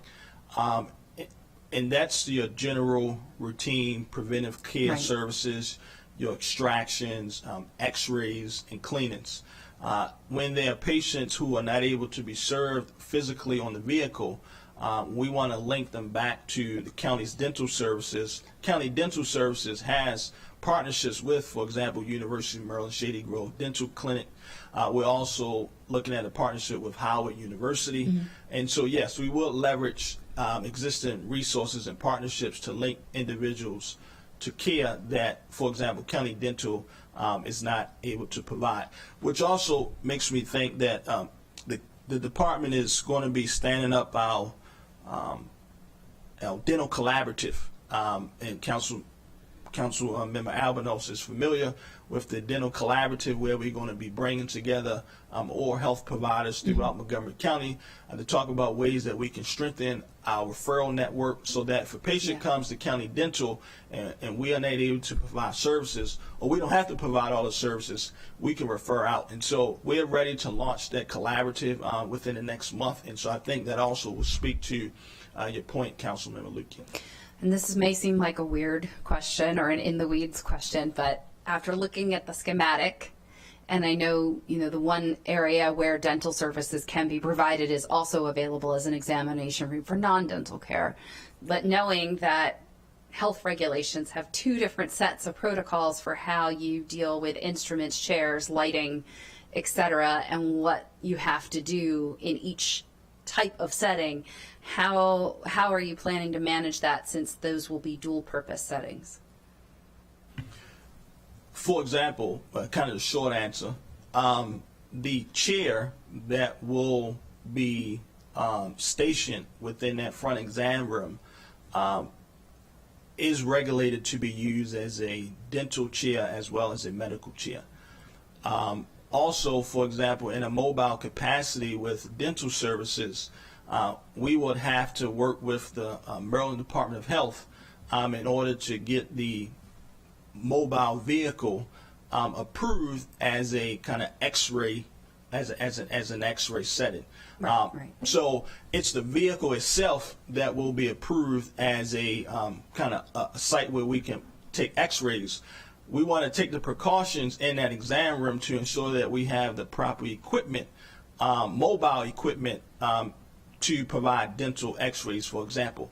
And so in a mobile capacity, we can move that equipment throughout the vehicle. Right. But I think it's also just ensuring that the vehicle is properly approved and licensed through the Maryland Department of Health to provide those services. So knowing that, there's obviously this credentialing process that must happen through the Maryland Department of Health, whether you're talking about dental or medical care, and the vehicle, which is not yet delivered, has to go through that. Do we have to wait until delivery of the vehicle to start the credentialing process, or is that something that's already underway? That's something that's already underway. Okay, great. Thank you. Thank you. There we go. Thank you. Councilmember Sales.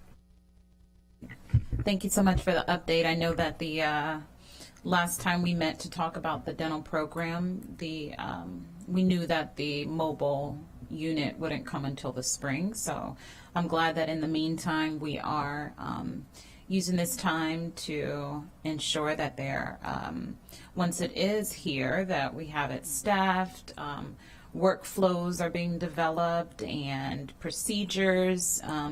Just wanted to better understand those workflows and procedures for the services that are being provided, what you've developed so far, and what one can anticipate when the mobile unit comes to a community's location. Yes, thank you for that question.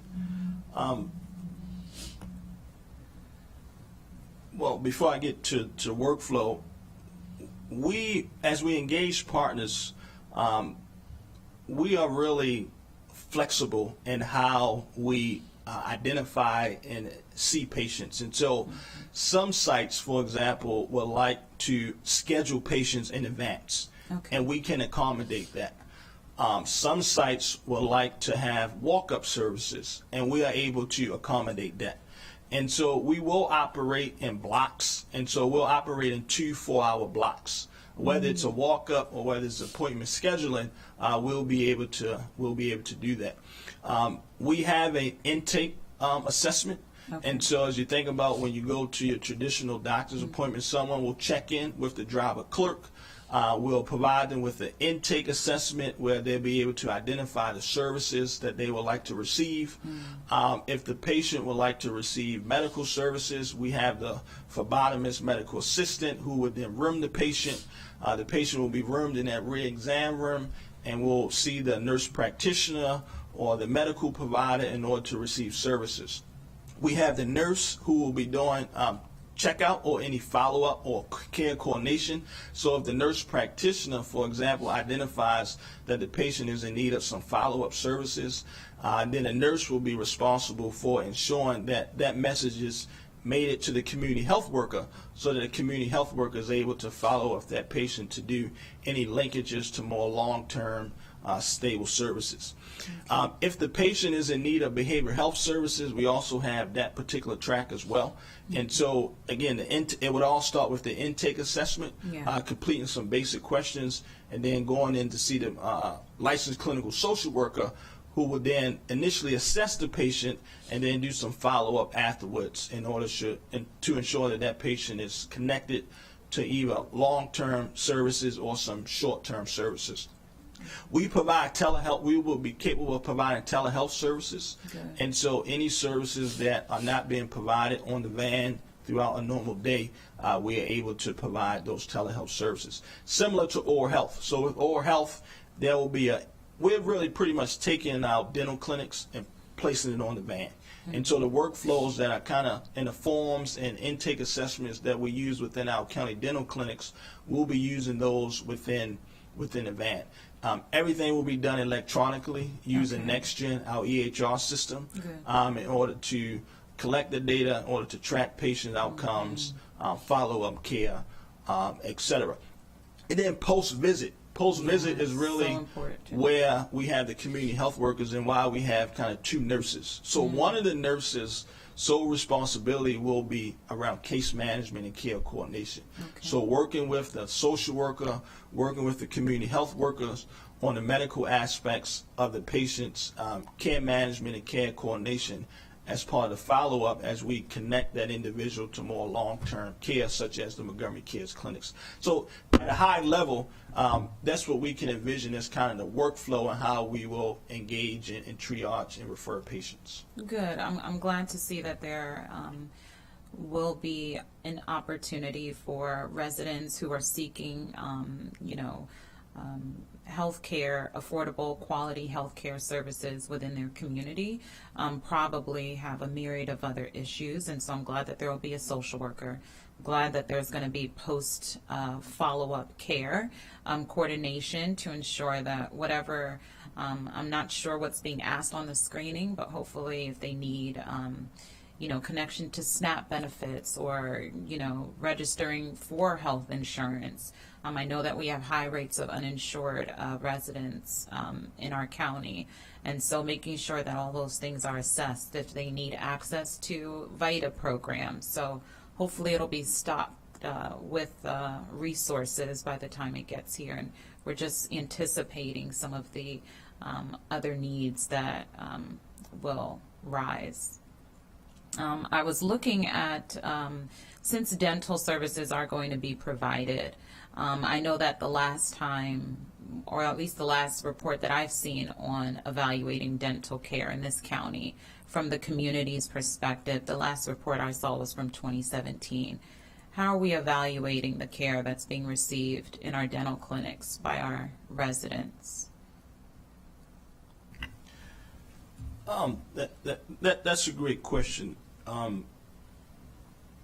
I know there has not been a formal evaluation of the dental program, which is why one of my priorities as acting chief of public health services is to strengthen and secure resources so that we can have a robust internal evaluation program. I'm also working with the Commission on Health to prioritize that as well. However, in the absence of that, I think our evaluation really comes in at the management level, and so really identifying where there may be a need for more dental providers to staff our program, how we are addressing wait times, for example, by leveraging existing dental providers such as University of Maryland Shady Grove, Howard University, the dental collaborative that we're going to be standing up within the next month will really speak volumes to how the county is referring individuals out to existing community providers like the Muslim Community Clinic, Murray Center, CCI. We know Catholic Charities. We know that there are existing safety net providers within the county who would like to see the dental patients. We just don't have the referral mechanism set up. And so we want to establish those referral mechanisms. I don't anticipate that's going to take long to get off the ground.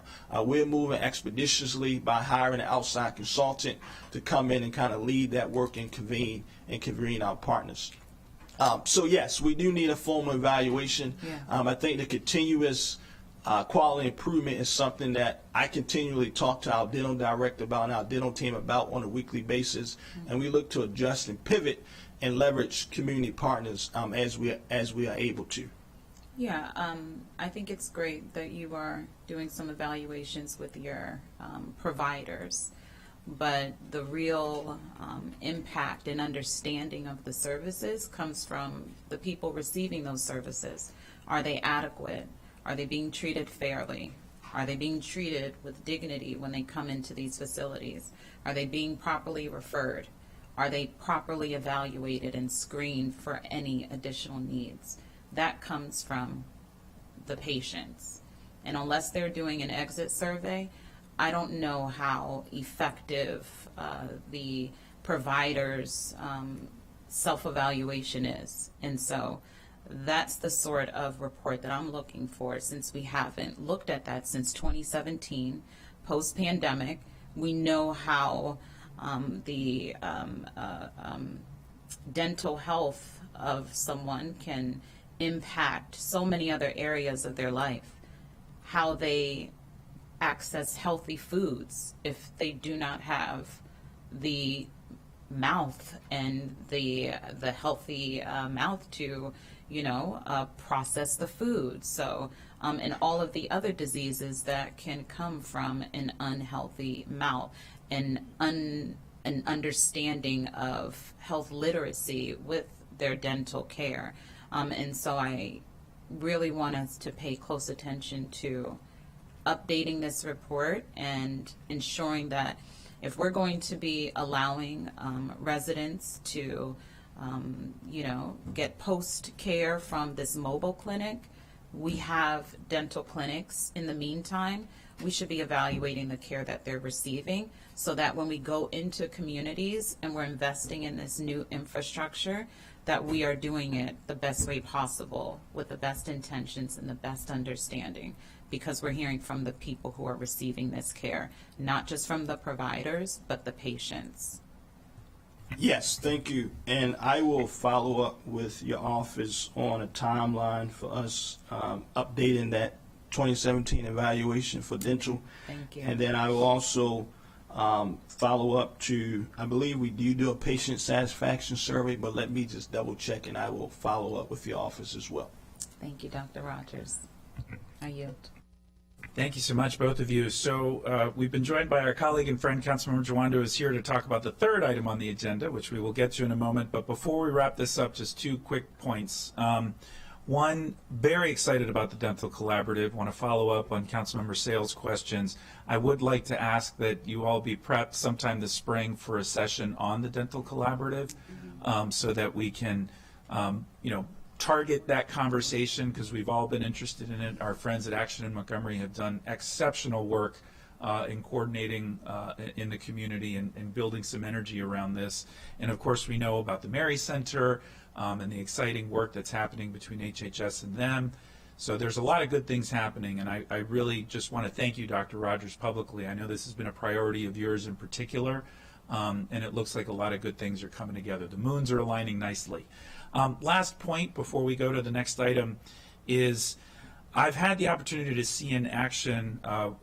WorkSource Montgomery has their own mobile van that helps train people and goes into the community to help people develop their resume writing and skills.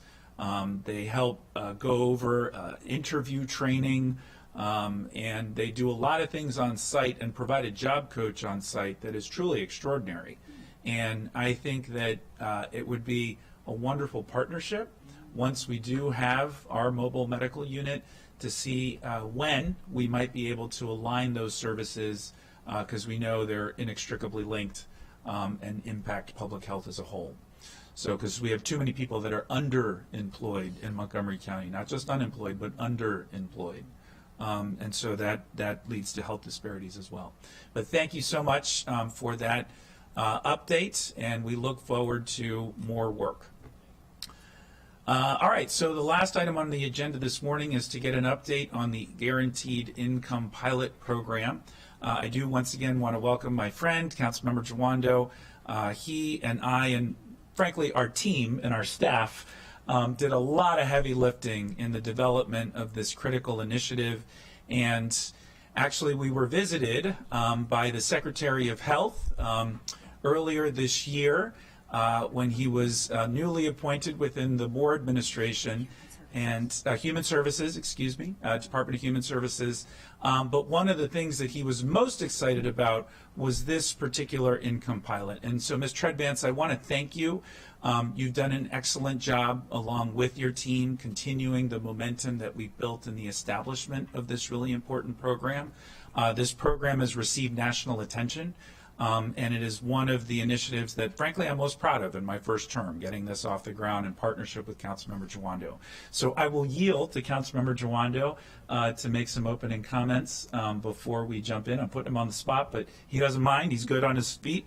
Councilmember Jawando. I appreciate it. Great to join the HHS committee, and good to see you. I was watching the other sessions before, very important topics, but I wanted to join. Obviously really excited to hear how MoCo Boost is going, and I've read the recent updates, and I know we've got the holiday gathering coming up and all these things. I don't steal your thunder, but and also it's hard to believe we're heading into the ending, year 2, of 2, and just talking about where we go from here, and obviously what we've learned and what we hope to learn so that we can change practice and how we support families here in Montgomery County for the long term, obviously in these individual 300 households and families as well. So really excited. I appreciate Councilmember Albanaz's partnership and the full council's support. As he mentioned, we were one of the initial counties to join a group of counties for a guaranteed income. We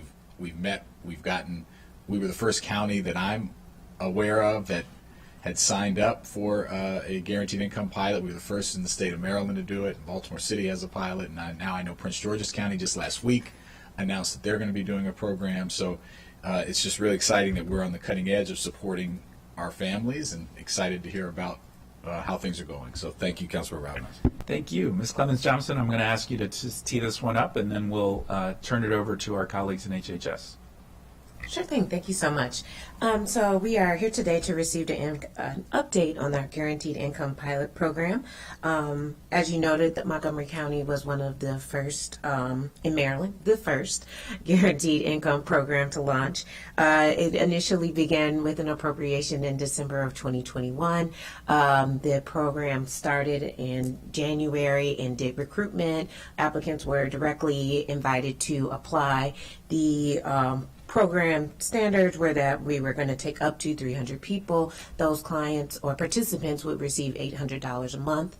I believe the program closed to applicants in June, and there were, as sometimes we have in county government, a few hiccups to getting things started, but I believe by December, the participants started receiving their payments. And the department also is working with the vendor Up Together, is that their name? Correct? To actually provide the payments. And so I think there were a lot of just structural things and working with the participants.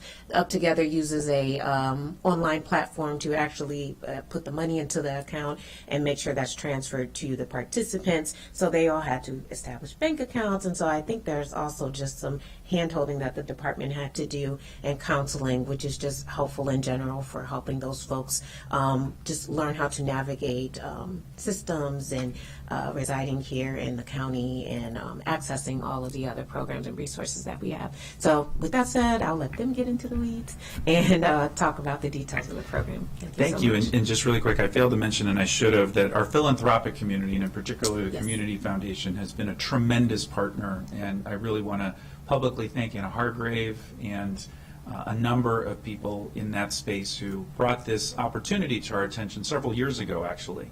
And I'm so happy with the momentum we've been continuing to build. So with that, Mr. Advance, I'll turn it over to you. Thank you, Councilmember Albornoz. For the record, I am Dira Treadvance, currently serving in the role of Chief of Children, Youth, and Family Services within the Department of Health and I'm talking the New York City name within the Department of Health and Human Services. I first and foremost really want to, before I jump in, I want to extend the greetings on behalf of our director, who has been an amazing, avid supporter of this work, Dr. James Bridgers. And before I tee it up to my colleagues who are truly the sung heroes of this work and have been the mothers and caretakers of this work, I want to say thank you for inviting us into this collective reimagining process. This is truly what collective impact is about. And it's not just, I know we're sitting here at the table, but we're here representing the Voices of Collaboration Council, of our partners, and so many of our colleagues within the Department of Health and Human Services who have really helped build this foundation. So we can't ever achieve true systems change if we're not willing to reimagine what the system looks like and be willing to chisel away at the pieces that are inequitable. So I thank you for this bold movement and for inviting us to be a part of this reimagining process. With that, I will pass over for introductions to Dr. Richard Nemhard, who has been a strong pillar, and my colleague to my left. I'll let them introduce themselves because they have truly been the pillars of this work and have ushered us into through a lot of work, but to the place where we are now. Dr. Nemhard. Thank you. Thank you for having us this morning. Dr. Richard Nemhard. I'm the manager of the Analytics Group in the Department of Health and Human Services. And I have been at the forefront of many conversations to start this project off. It's been an amazing learning experience. I see great things happening through it. And my colleague, Shaw? Good morning. My name is Hannah Shaw. I'm a program manager with the Children, Youth, and Family Services Department. So I want to kind of talk you through how the program's been going, and hopefully we can also have an open discussion about where we want to go from here. Okay, great. Thank you. The MOCO Boost program, like Ms. Clemens Johnson has said, started in June of last year when the first payments were done. The onboarding process was tiered. So unlike most programs that had this long, extensive planning so they could get all their participants to start on day one, we weren't afforded that luxury. So our onboarding took about 6 months, which means that our program kind of extend more than, it's still 2 years for each participant, but it's more than 2 years for the entire program because it starts in June and they were tiered down onboarding for 6 months.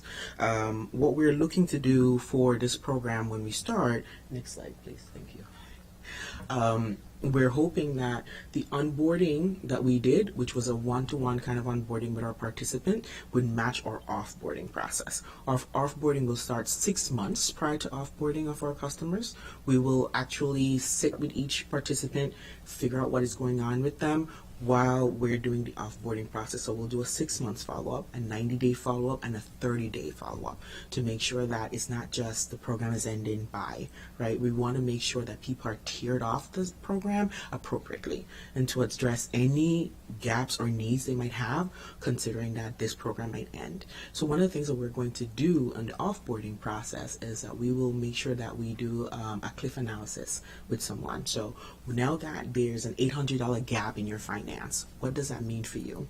How can we still support you, or how can we make sure that those gaps are addressed before you're completely offboarded the program?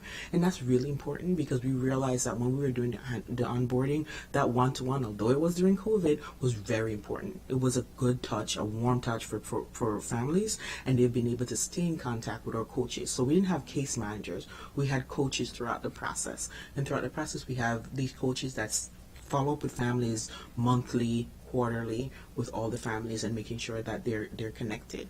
Makes sense. The payments for the participant, as always, it's been bank transfer for those that have bank accounts, a paper check for those that want it, debit card. The virtual payment has not worked out yet. That's something the vendor is still working on, but the virtual payment has not been, which is a digital payment, that hasn't been a part of the process yet. But we've been able to do a debit card and checks and bank transfer. We recently changed the Up Together changed platforms, but we're still able to transfer people to the new system, and everybody's been able to get their finances every month. We've not had a gap in any of those transfers since the program started. I want to establish that. So this is kind of the breakdown of the participants. This was a very big process for us when we first started. How we wanted to include the people in our cohort, what we wanted to look at, how we wanted to involve people.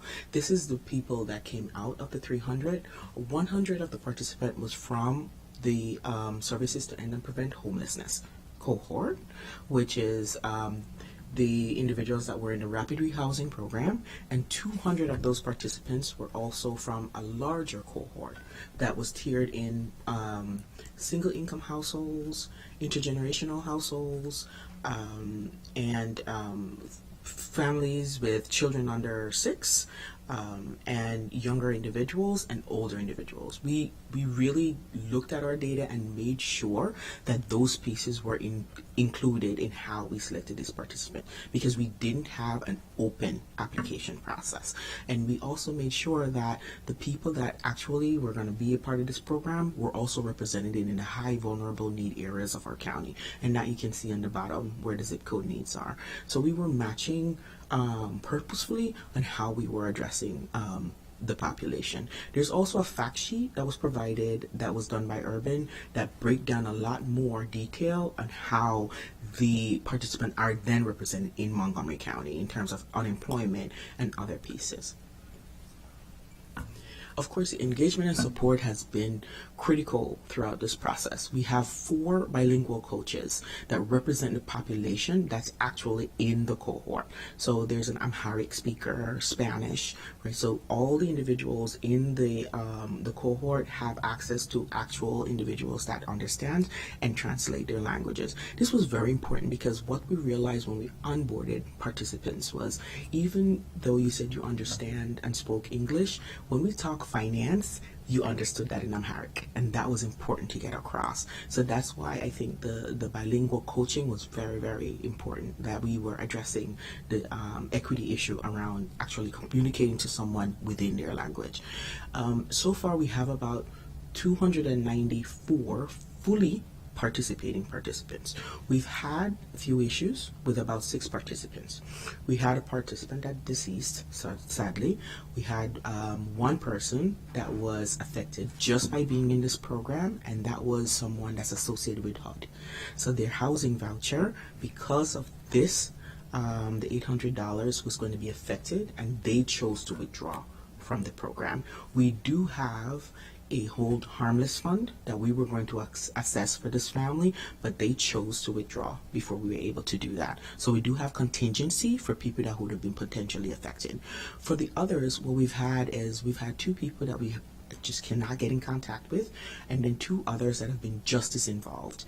Right now we have a person that's completely incarcerated, and one that we actually tried to reach out to recently because they were incarcerated and they got back into the shelter, but we've been really keeping in touch with the individuals that we have a difficulty connecting with.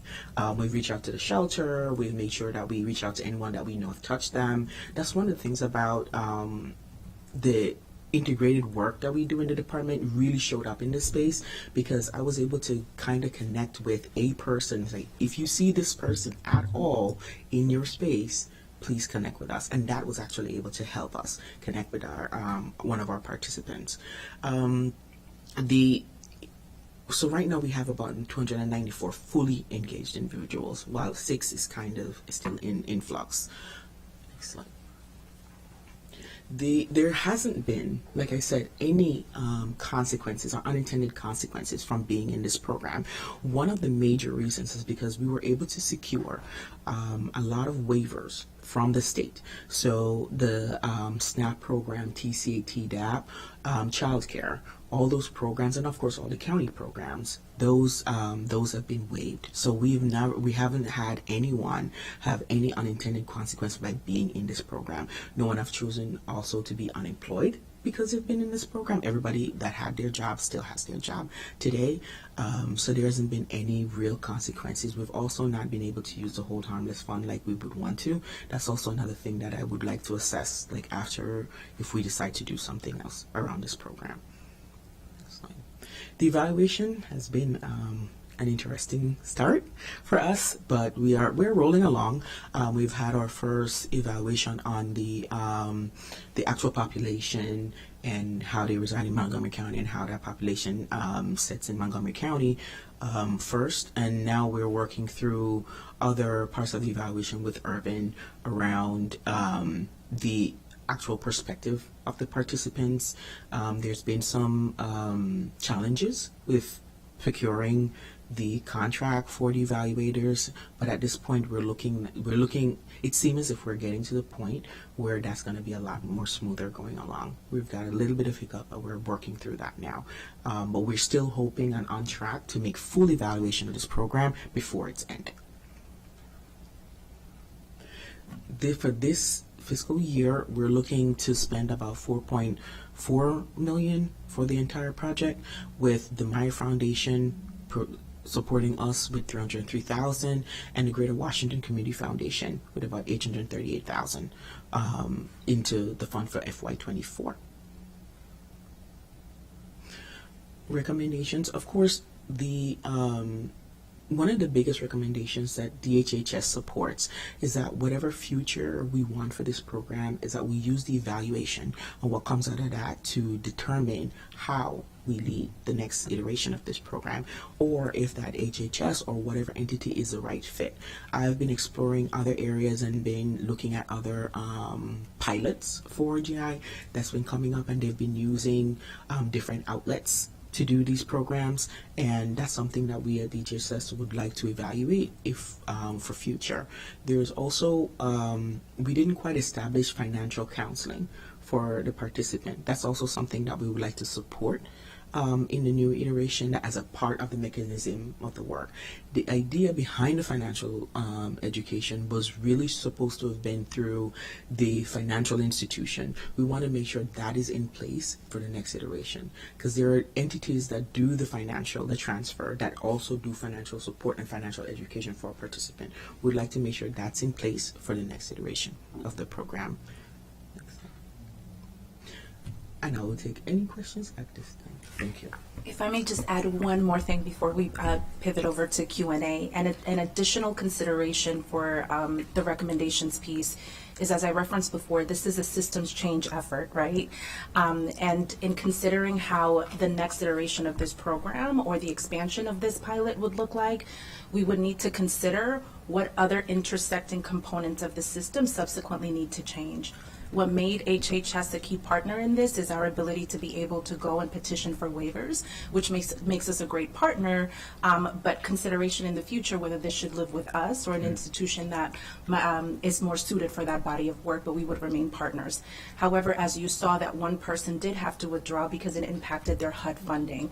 And again, that's what we mean by considering a systems change. If we do this, it's also going to require specific attention to what other systems that impact individuals, that how their policies and their practices also subsequently need to change, which might possibly take us into a policy agenda in the future as well. Thank you so much. And Dr. Nemhard, thank you so much. That was a wonderful presentation And just anecdotally, I know we have a lot of qualitative information about this program. One of those data points for me personally was the Collaboration Council held a back-to-school event, and I had the opportunity to interact with and speak to a number of the participants in the program. And there was a mom who got emotional and told me that she would not have been able to send her kids to summer camp if not for this program. And it was beautiful to hear her describe how important not just that was because of the enrichment activities that her kids were exposed to, but it helped her with childcare. And so it was really important. And I do want to give a special shout out to Beth Schumann and Pam Luckett, who've been involved in the development of this from many different angles, as well as a number of other people, but we really appreciate their leadership. So I had a few questions, and then I will yield to, I think, Councilmember Jawando first, if he has questions, and then colleagues. So I know we're still working on the development of the framework for exactly how this will be evaluated once we have procured an organization, but we obviously have reams of data that we will be able to transfer over to them. But can you give me a sense of the kinds of things that they will be tracking? So, for example, will it include social and emotional well-being? The fact that in this specific instance that I referenced, the children benefited most directly from at least those few months of the additional support, and so I would assume that the outcomes may be in their children. And so how are we tracking? What kinds of things are we going to be tracking in terms of our evaluation?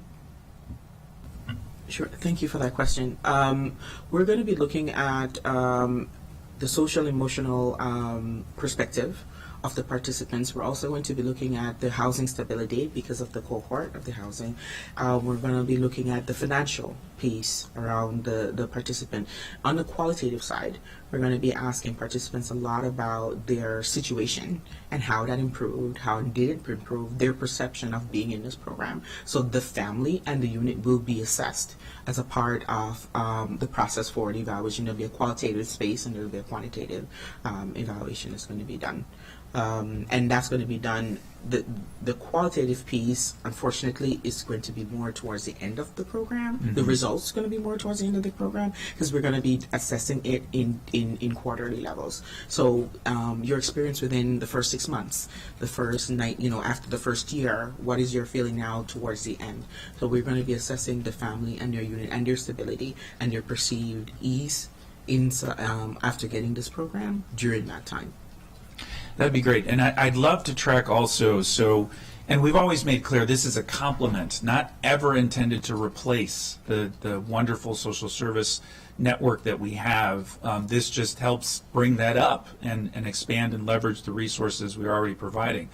But I'd be curious as we do the evaluation, what the referrals may have looked like for some of these families, because they've essentially developed a navigator to help them, work through this, in addition to the compensation, which obviously is really the most important component, and that will help with the off-ramping, right, in terms of connections, and making it easier to navigate what can be a complex system for all of us within the system. So could you talk just a little bit about that, how or if we are tracking what the referral process looks like for other county or maybe state or federal services? So we currently will be tracking how we are doing our referrals for our participants. We actually have that documented in all our notes right now to share with the evaluators. And in terms of external to our system, we've also been able to work with our individuals on different non-social service pieces. That's also going to be qualitatively in our notes, because one of the things that we noticed is that the participant appreciate the coaches as that life coach link in some cases. And for the first time, I really think this is the only program where we can say and evaluate that piece of work, right? We do it as a part of our practice, but we've never really evaluated its effectiveness or its need among a population. But we right now have been tracking how we communicate and help our participants from a social space, and how we help them not just navigate DHHS services, but other services outside of DHHS. Thank you, And I Dr. think Nemhart. I will get back in the queue, but I will now yield to Councilmember Jawando, and then Councilmember Seals will be up next, and then Councilmember Licky this time. Thank you very much, and thank you for the presentation. And when you said you're at the forefront, you're at the four back and the four middle and the four. You get Rich, and you've been great, and the whole team has been great, and really appreciate all the work. The evaluation. So this is something that has been a long journey. Obviously, Urban Institute is doing it. You said there's some initial. Could you just get a little more specific with me around where exactly are we? Is it there's a signed agreement? Yes. There is a signed agreement. Okay. What we're working on right now is the amendment for Okay. the body of work that was transferred to them, and it's really at the tail end. We're talking this week. Okay. December 1st, we're hoping the contracts will be all signed and ready to go. Got it. For Okay. that part of the work. And we expect to be able to deliver the full report, the full evaluation prior to the ending of the program. Yes.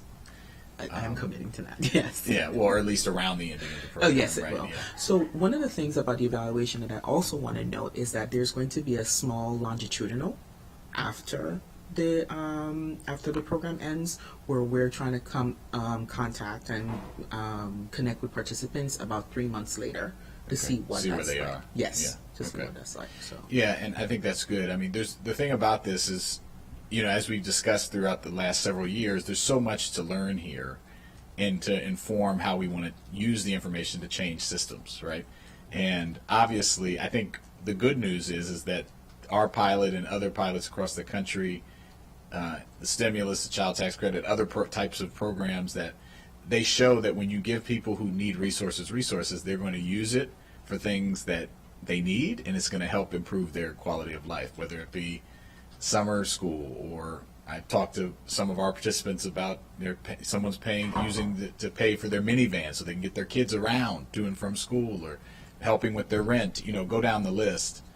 It has a positive benefit, and so one of the things that I hope that we can inquire about and show is, where our folks were when they started, and on a whole range of measures, mental health, but obviously financial state, their physical health, debt, food insecurity, go down the list. And I know you'll develop that with, Urban is working on that, and then where they are now, and how it has had a positive, or how it has had an impact. I'm assuming it's positive, but how it has had an impact on them. So that's one thing. But then also, to the systems change point, like, for example, the state of California is doing a bunch of pilots, right? And I think the Urban Institute actually is involved with their study, and they're looking at pregnant mothers, right? The different people, and so key transition life points. I think there's something to be found out about. Obviously, we have 100 folks or ish that are in the continuum of care that have experienced homelessness at some point. We have the other folks in a different category of being in financial need. Did it help some people more? Did it, based on their situation? If we're able to suss something out from that, I think that would be helpful. I'm just flagging things, and we can talk more about this later. But if we're going to get the systems change, we obviously not only have to worry about these folks that were in the program, but what does it look like to do more of this? Where is it most effective? How is it interacting with other? The other thing that I think would be important to know is, how is it interacting with other benefits, right? What are people primarily using the money for? And what that means. HUD, the federal HUD department, was talking about switching to just giving people cash. There's some proposals out there instead of giving vouchers. Part of the idea of this pilot was that you give people dignity and choice when you give them money, and they're going to use it where it's needed. Again, not in supplement, and we worked really hard with the waivers to not supplement it, but I think we do want to inquire from a evaluative perspective of, how was this used, and are there more effective ways to provide support that we might be providing in other places in a cash type situation? That's where I'm getting at. Not lessening the support, but the how it's delivered. And so I just think, are we thinking? I'm giving you a lot there, but is that part of the conversation? Yes, that Okay. all of that is part of the conversation that we're going to be having. One of the other things that I'm hoping to elevate is looking at other institution of the pilot. Because I know Prince George's County is doing a particular group of individuals. Right. Baltimore City is doing, Baltimore City is doing I think they're doing single moms. single moms under 24. Yeah. Prince George's County is doing youth aging out of foster care and the aging individuals, so people over 65, which is very interesting that they're looking at particular sets of people. Or 200 cohort did a larger pool of individuals, so it would be great to kind of look at each individual in that space to see how it was affected, and then of course our 100 cohort. But yes, we'll be exploring all of those things that you were talking about as a part of the evaluation as we go along. And if I may, I wanted to sort of chime in and comment on the piece that you were talking about in the beginning in terms of the evaluation. These are part of the lessons learned because because of the hiccups that we experienced. It's important to have a project like this or a pilot, something that's new, to have the evaluative component on before the program launches. So when it comes to from the qualitative perspective, to be able to assess how people were from a qualitative piece before they joined the program, we're not going to have that. So we're going to be capturing that at the back end, just because of these limitations that we experienced along the way. But I wanted to share just sort of that lesson learned. If we ever embark on a venture like this, or if the program does expand to a 2.0, for us to ensure that we continue to evaluate on the front end before we launch, and just to kind of level set that we might not necessarily get because we don't have a full baseline picture outside of the quantitative piece. So just wanted to offer that piece. Yeah, no, I appreciate that. There's probably some things you can garner, like, what were your bank statements? Like, what was it looking? But I understand what you're saying. Obviously, that's a challenge. Just the last thing I'll mention is what we do going forward. You've alluded to it a couple of times. Obviously, there's a lot of directions you could go. We have what do we do with the 294 households, and does it just end, or do we think about something else? I have views on that, but we should, I want to know what you all are thinking at this point, and then what does it look like? When Councilman Alvarez and I have spoken about this, county executive and I have spoken about what we want to use this to inform how we provide support to people going forward, and what does that look like? And so, are there any thoughts that you can share at this point about what you're thinking in the many directions we could go? So of course, I'm a data person, so I really want that evaluation to dictate where we go from there. One of the major things that I would like us to kind of explore is the way we started this program. I'm hoping wherever we decide to go, that we have a lot more time to plan for the next one. I feel like that will give us a better vision about even the amount. Because right now we don't know if the $800 was enough, and when we look at other pilot, they're doing different amounts for smaller groups of people. They're doing larger amounts for a shorter time. We don't know any of that, so the lesson, unfortunately, won't come in time if we're trying to do this right after this program ends. But I'm thinking within the next year, if there's a year gap to plan the next iteration of this, it would give us enough information to make a better choice as to what we would want to do for the next phase. I'm thinking different population. There are different things that, I realized this wasn't an open application process. That's something to consider, because we don't know who we left out, right? And the risk of that, what that means, right? So there are different things that we could do, but I do strongly believe that the evaluation should dictate where we go. And if it's not, then we should decide how long we want to plan based on the lessons learned for this process for the next one. I would also offer that in addition to that, we do have strong considerations to make at this point in time, because there's people behind this. These are, we're looking at a number of 295, but those are lives, those are individuals, those are households. So I think, you know, the evaluative component is going to inform a lot on what we do from an operational standpoint going forward, but I think we need to plan off-ramps.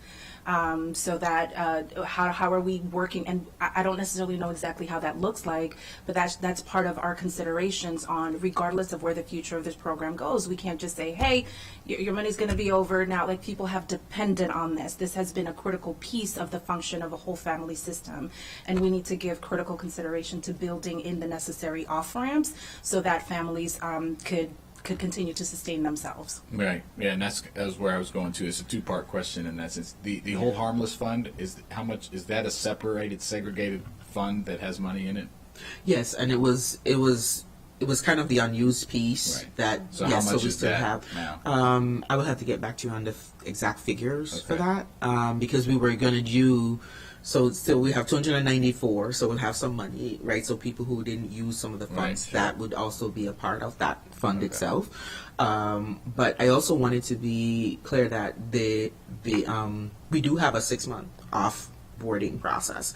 So if at any point you want to capitalize on that, please let us know, because we're actually physically going to be doing that. We're going to be actually meeting with these participants 6 months, 90 days in, 30 days in. Yeah. The establishment of the pilot was that it was going to end in 2 years. So the first people will be rolling off in June. Yes, so we're meeting with them now. Yeah. And we're doing that, and we're tearing it off. Actually, we've actually started the communication. We've actually started talking to our individuals. We send out letters to remind them, because, you know, sometimes you get used to a thing. It's important to be reminded of the off-ramp and not to just kind of push people off it. But I think if we really want to affect that space, I would really want to consider it now. Absolutely. If we wanted to do something Yeah, around absolutely. All right. Thank you very much. I know it went a little long there, so thank you. No, thank you. I Councilor will- Sales. oh, Oh, sorry, go ahead. I will say also in that process, we are working with the Federal Reserve Bank of Atlanta to use their CLIF dashboard, which is a career identifier and financial forecaster. So we'll be using that in the offboarding,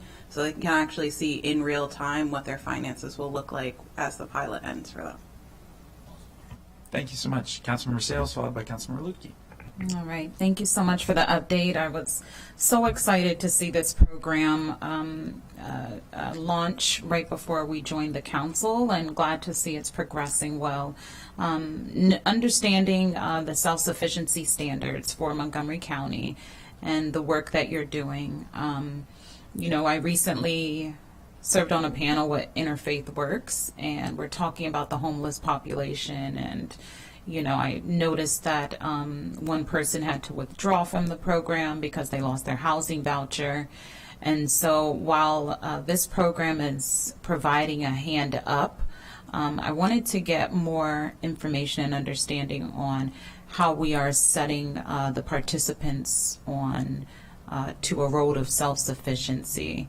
How are we connecting those who are unemployed or underemployed with better job opportunities or training? I noticed that data shared 91% of the participants are working age adults seeking employment. 21% were unemployed, and just wanted to better understand the analyses of, you know, why the program's unemployment is so high, and how these resources are assisting with improving these participants' lives. So. Okay.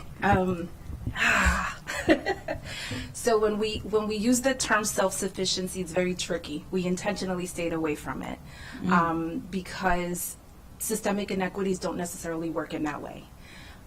So our intention is, there are a lot of barriers, and there's a lot of, you know, parallel crises taking place right now. So it's less about, it's systemically what is self-sufficiency when you have so much systemic inequities, right? It's like, how do you define that? How do you redefine that? And I think it's very easy to put a threshold on what necessarily that looks like without doing a deep dive into those intricacies. And I know that's a big conversation, probably more, we could sit here talking about that all day, but Dr. Nemhard, if you could talk a little bit more about our intent, because we don't want to continue to sort of, we want to redefine what sufficiency looks like without it being dictated by the current inequities we have in the system that we're trying to impact. So that's a very fine line that we really, really want to, we're very intentional on how we're treading it and staying away from certain terms to ensure that we're building in those narratives for racial equity and social justice perspectives. But Dr. Nemhard, do you want to elaborate a little bit more? Sure. We didn't establish self-sufficiency as the part of the focus for the selection of the participants. So when we had the priorities that were chosen for the participants, they were around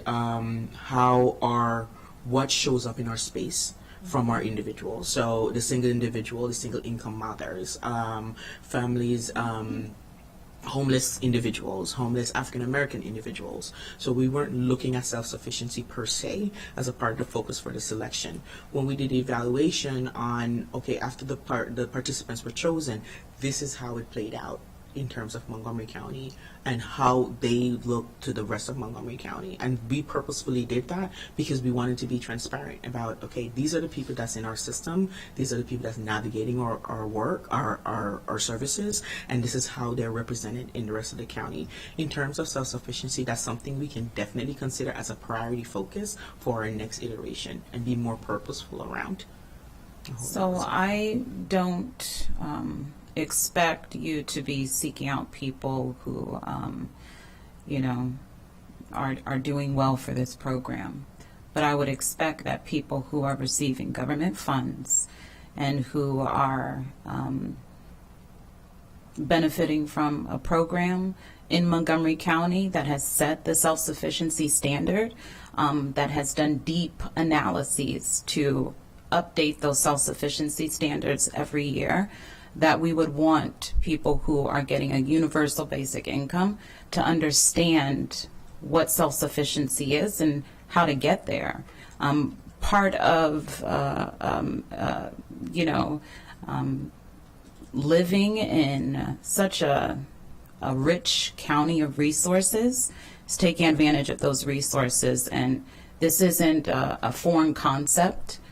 You all work in the Health and Human Services space. This is a concept that was born out of Health and Human Services Community Action Agency, the Anti-Poverty Agency. And so if we're trying to alleviate poverty from some of our lowest, our low-income earners, I'm a bit confused as to why that's not a part of the program. Like, what is the benefit of the program? What is the goal that you all were seeking from this program? Was it just to give people money for 2 years and hope they understand how to live better lives and then snatch the rug from under them? I'm just trying to figure out what's the long-term benefit of investing in a program if it's not to ensure that people have the tools and the resources and the understanding of how to navigate the county that they live in to be self-sufficient, whether they're homeless, single mothers. I'm just not understanding why that wasn't part of the goal. And if that wasn't part of the goal, what is the goal of this program moving forward? So I will add this. It's a pilot. Yeah. So we can't fix all of the systemic inequities that exist, right? Because one component is not responsible for that. So I think what we are doing is redefining approaches to solving poverty. Poverty is layered. There's a lot of people, and we built in the exact same things that you're saying are already built into the program. We have GI coaches that are connecting folks to the guaranteed income coaches. You saw it in your presentation, and there's a thorough explanation in your packet. We've built in those parameters to try to steer people in that way. It is not the end-all be-all because systemic inequity doesn't work that way. And this might not be the platform, but I'm happy to have a private conversation so we could talk a little bit more about that, because people aren't poor or low income because they choose to. And sometimes the same vehicles and the same doors that we have often preclude them from being able to access a lot of those services. As you could see, a family that is in need of that money can't even accept it, because systemically, if I get that, I look like I have more money, so therefore I risk losing my housing. So there are the focus was on systems change and not steering towards a standard that of self-sufficiency that is written by the same system that precludes people to access some of those resources and those services. So happy to talk more and have a conversation offline, because I don't want this to kind of take up the whole thing. But, and again, when you layer in the racial equity component, it gets even more layered. So anything you want to add? No, I just want to say so the coach's job is to help people navigate our systems and provide limited amount of financial counseling for individuals, but it was never geared towards, and this is something we could look for the future, actual financial self-sufficiency counseling based on everybody's current situation in their family. And I figured that's what you're asking the focus should have been and could be, where we can consider that for the future of the program, but that wasn't considered as one of the main elements and drivers in the work that was going to be done with each individuals, because that would take a lot more learned individuals to do that, to help someone through and get them to that space than we had resources at the time. Could I just? Sure. You looked at me a couple times. I just want to try to Yeah, answer. I didn't know if you had So, anything I else mean, to add. as we envisioned it, it was, and as the kind of the theory of guaranteed income pilots is that you give someone resources that is in need for a period of time, and you study the impact of it, of what, there's no strings attached, there's no presupposition of what's going to happen. I mean, we do know the first one started in 2019. We do know from most of these studies, people have better mental health outcome. They improve their financial standing. So we wanted to, in our context, help see what happened, and that's what this evaluation is a part of. But we didn't start at the beginning saying, well, we're going to give people $800 for 2 years and they're going to meet self-sufficiency. I mean, that was definitely not a goal. That shouldn't. I didn't say that should be the goal.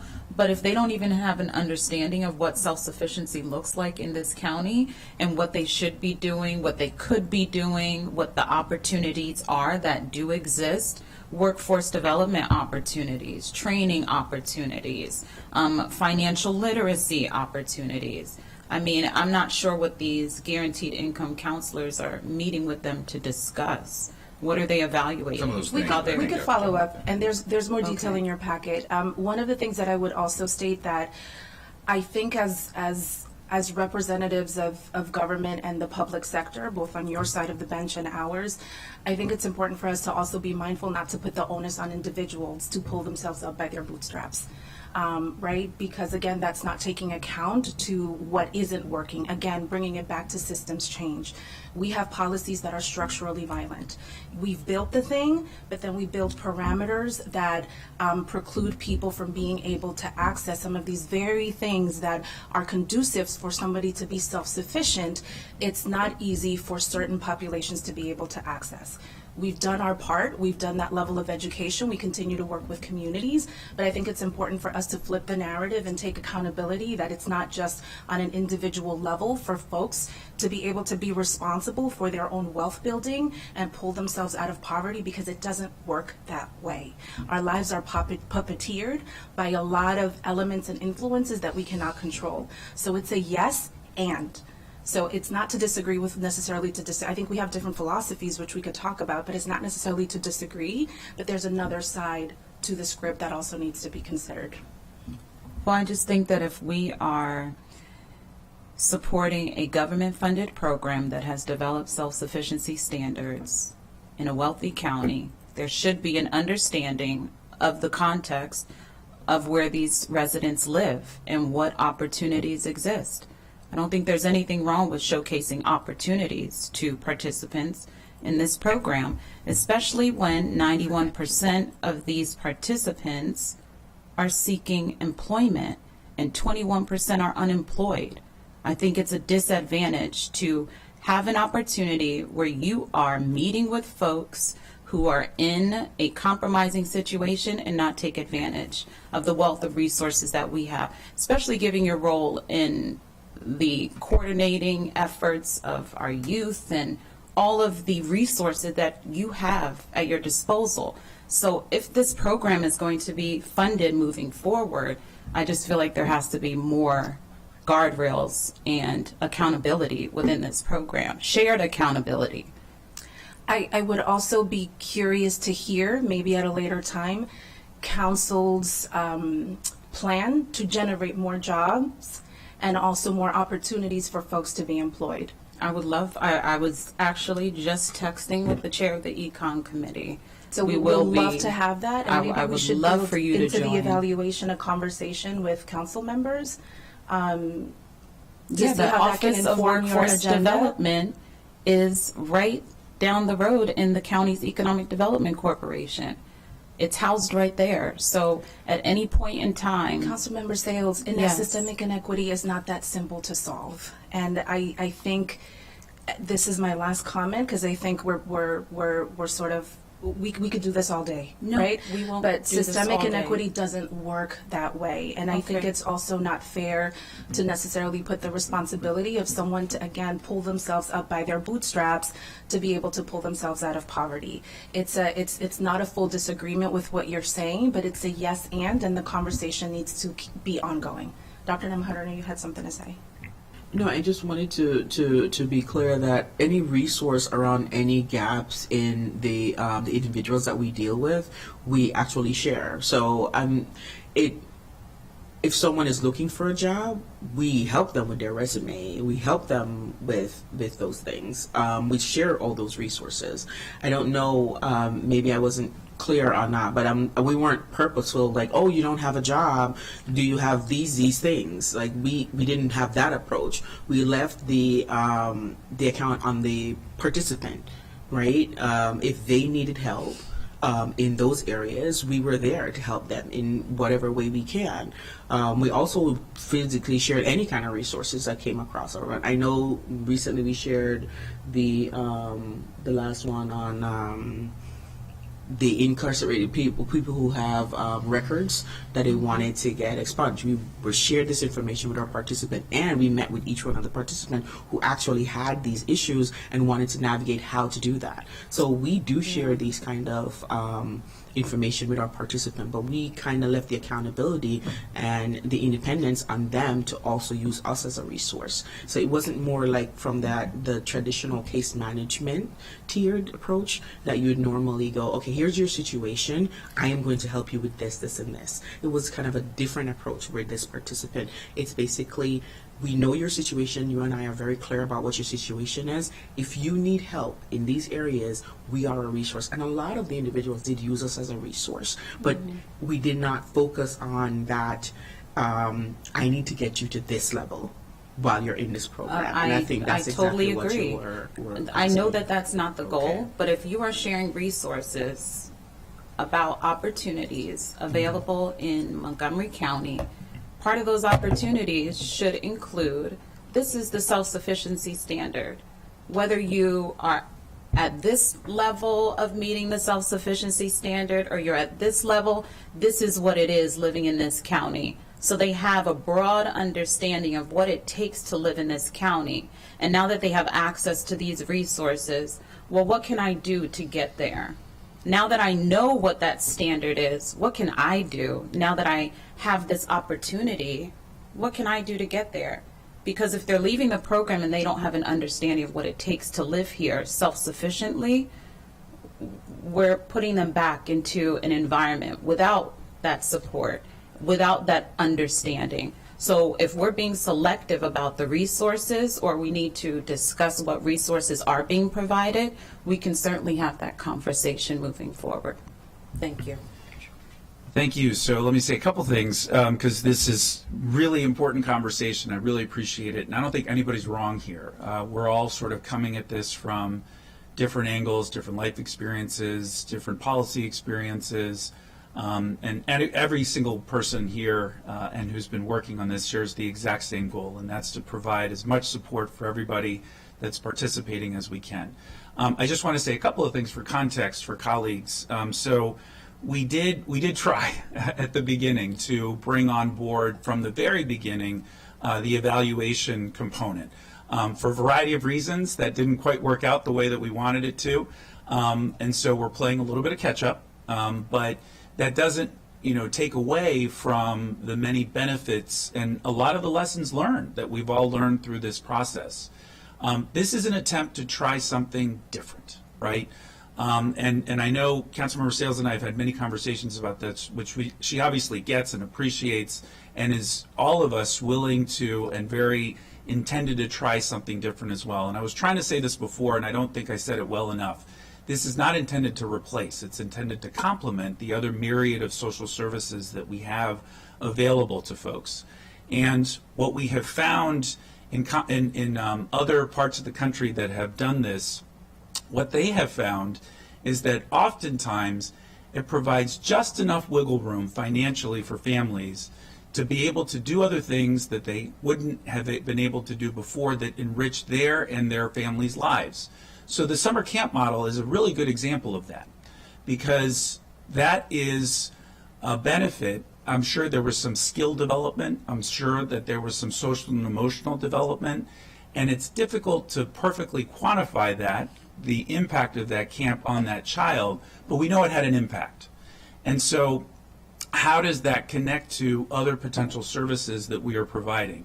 And I think one of the lessons learned as we go through and evaluate the program, and that's why I asked about the referrals, to see if there's a way that we can track that, to see how we can make sure that those links in fact were made, that we took advantage of this opportunity to have this navigator, this coach, connect to other potential services that somebody may not have known existed prior to this program happening.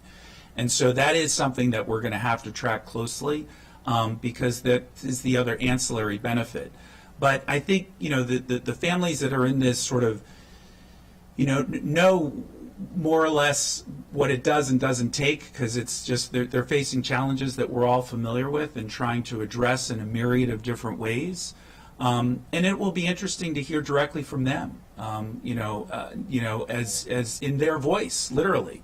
For those, and obviously we have to address confidentiality issues, but it would be valuable to hear from them, because data is data, statistics are statistics. But I think that emotional aspect of it, in the way that this mom connected with me in describing how this program benefited for her, I think is really important. Sorry, Councilmember Lukey, I've been stepping in here, but I will now yield to you, and then I have a couple more points that I'll make in the end. Thank you. Thank you, and I appreciate the discussion. And when you kept using the phrase about the systemic inequities, I kept saying to myself, systemic complexities that take such a high level of coordination and collaboration. And if you're trying to just manage things, right? I mean, hello. I have a law degree. You have a law degree. How much time do we spend arguing with a health insurance company about something on the phone, right? So when I think about that, and I think about the different standards that apply to each different type of thing that might be available that somebody might qualify for, but they're not standardized and they don't match, and then if you inch up $2,000 this way, you lose these three things. If you're $2,000 under, you can get those four things. It does not make sense. And I know we are at the mercy of the federal government in terms of some of the standards for things, and that creates complexities for us on the local level, who have to deal with the very real people standing in front of us who are trying to figure this all out and sort this all out. So I appreciate the program and what's being done. I had one very specific question about a data chart, which I think Councilmember Sales was referring to. It's on Circle 5 of the packet, and I was curious just about the numbers. So this isn't really an in the weeds question, and I'm going to preface that because I know y'all sometimes know that I like to ask the in the weeds questions. But it says for the MoCo Boost participants, 91% are participating in the labor force and 21% are unemployed. And I was curious about why that's not 100%. Similarly, the corollary numbers for the Montgomery County overall has a 3% unemployment rate and an 85% labor force participation rate, which also doesn't equal 100. So can somebody explain that graphic to me?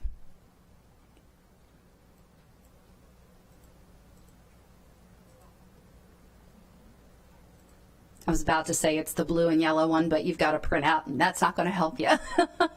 Sorry.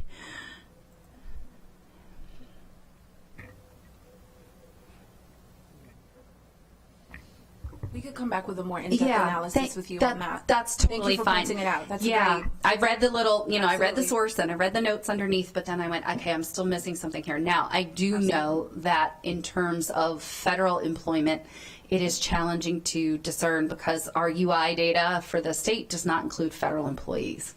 Absolutely. So that may account for part of that, but I'm not entirely sure.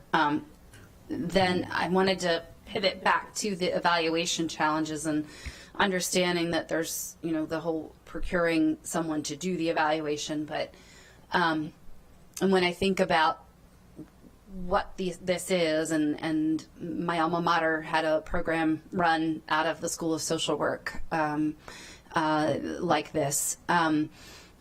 But there's both the quantitative and the qualitative analyses that, as you discussed. My question was, and you may have established this, and I just don't know because this started before my time on the council. At the inception of this program, when it was conceptualized, and when you're trying to do a program like this, were there fixed qualitative and quantitative criteria that were established that were going to be evaluated? I know you're procuring someone to do the evaluation, or are those factors things that have been developed along the way?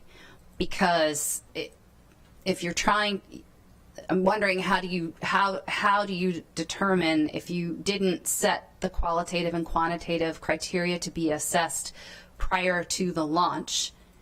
How can you determine if you came close, didn't come close, exceeded, and fully realizing that even as the thing goes on, even if it had established qualitative and quantitative criteria at the outset, that there may be things along the way that are, of course, relevant to the overall outcome of the program that you want to include in the evaluation. So could you talk about that a little bit?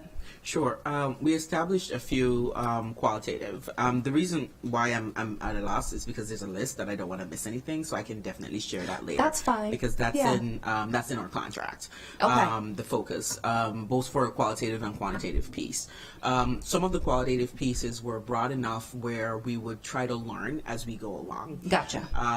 One of the things that we realized was the difference in how our population were experiencing the program. Mm-hmm. So the 100 cohort for the homeless population, how they were experiencing the program versus the 200. So we left it broad enough where those two population would have been assessed separately. But I can share that later because I want to kind of share exactly what's in our contract. But it's around financial stability. It's around the housing situation, their perceived mental health during this time, and your quality of life.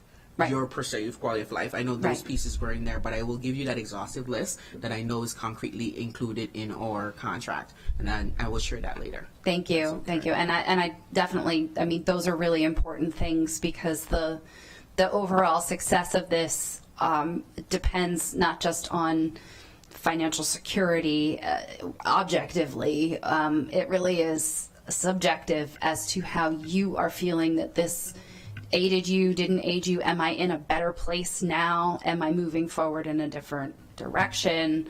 And, sort of personal success, I'll call it, right? What is personal success to a program participant in here or to their family? And I know you referenced a 3-month follow-up period. And I was wondering, I know you in the clinical drug world, it's kind of one way, but certainly with something like this too, I think it's important to the extent that folks would participate and be back in touch, having touch points at 6, 12, 24, and 36 months to see lasting effects where there might have been a positive bump or something fell off. What was the thing that fell off? What was the thing that became problematic again? So it would be really important, and I know you mentioned doing a longitudinal evaluation, but that's kind of the time frame that I think would be significant to measure and see. Again, a side benefit of that is not just the analytical piece of it, it's the person piece of it, because then those participants, you know, I know you said you're doing off-ramping, but there's a benefit to having that person contact 6 months, 12 months, 24 months, 36 months as well, right? You've moved on, but it's a really important human factor. So if that's something you think you could do, I'd really appreciate it. Yeah, so we had considered how long of a longitudinal we wanted to do. Right. There's a constraint with how the funding works in terms of being in contract with a program that's already ended, and that's something that we are evaluating as we look at the end of the program. But we know we are doing the first 3 to 6 months moving out.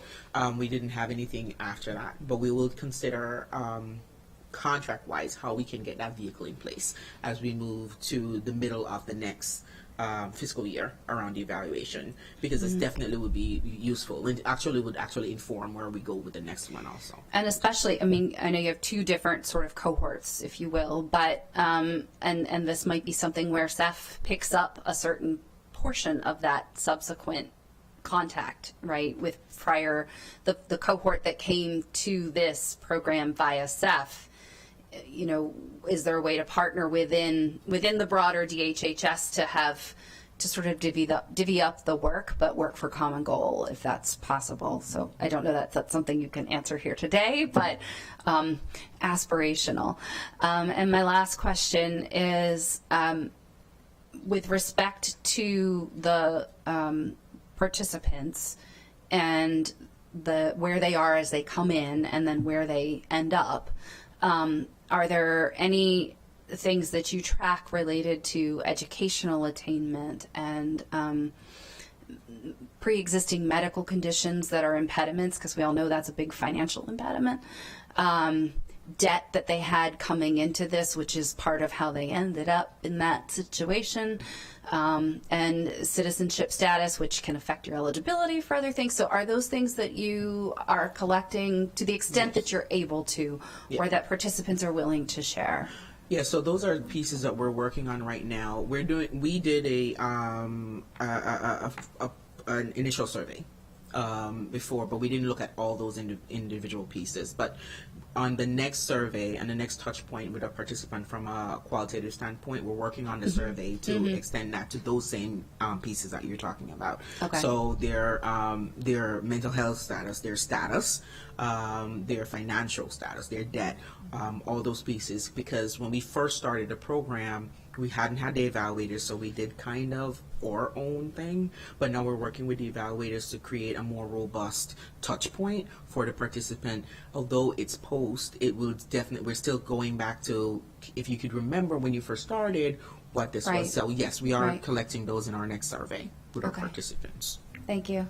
And can I just say, so first of all, thank you so much because that's a true understanding of all of the different layers that impact somebody's ability to be able to access wealth. And I think it's also useful. We'll get back to you on that grid because that was the initial report generated by Urban. So we'll go back with that and connect with them to try to understand and break that out a little bit more. Because there are folks, I want to highlight, there are families, there is a variety of compositions of households and families that are included in the program. A lot of them check off all the boxes, right? Employed, have some level of education. A lot of the participants are even spending their dollars in accessing training programs and things of that nature. And still, yet it's not enough for them to be able to survive, for them to be able to meet even their basic needs. And it gets even layered depending on the size of the household. So I just really want to appreciate those questions, because those are things that we're building in, because the pilot is to inform the foundation for something that we want to build over the long term. So we'll come back to you on this. Thank you. Thank you. Thank you. Thanks. So there's so much to unpack from this conversation, right? So I think, you know, and Ms. Treadvance, I think you said, well, we do need a deeper dive on these systems that are not working as well as they should, as well as they're intended to, as well as they were set up, because we're continuing to see the cycle of poverty. It's growing. It's becoming more apparent. And the wealth gap is growing and becoming more apparent. And that's obviously complicated for so many different reasons. And once we really get this going, we will be able to track this cohort of participants, again, not against, that's not the right word, but alongside, parallel to people who are also receiving county services but have not participated in programs such as this, to find out, that there will be lessons learned in that as well. And so this is a journey. You've said that before, Ms. Treadvance, in some other contexts, which I absolutely respect and appreciate. And I know that, we will have some continued follow-up. There were some excellent questions asked by colleagues, very thoughtful questions, and we'll need to get answers to those before we can credibly, look to expand and scale this program.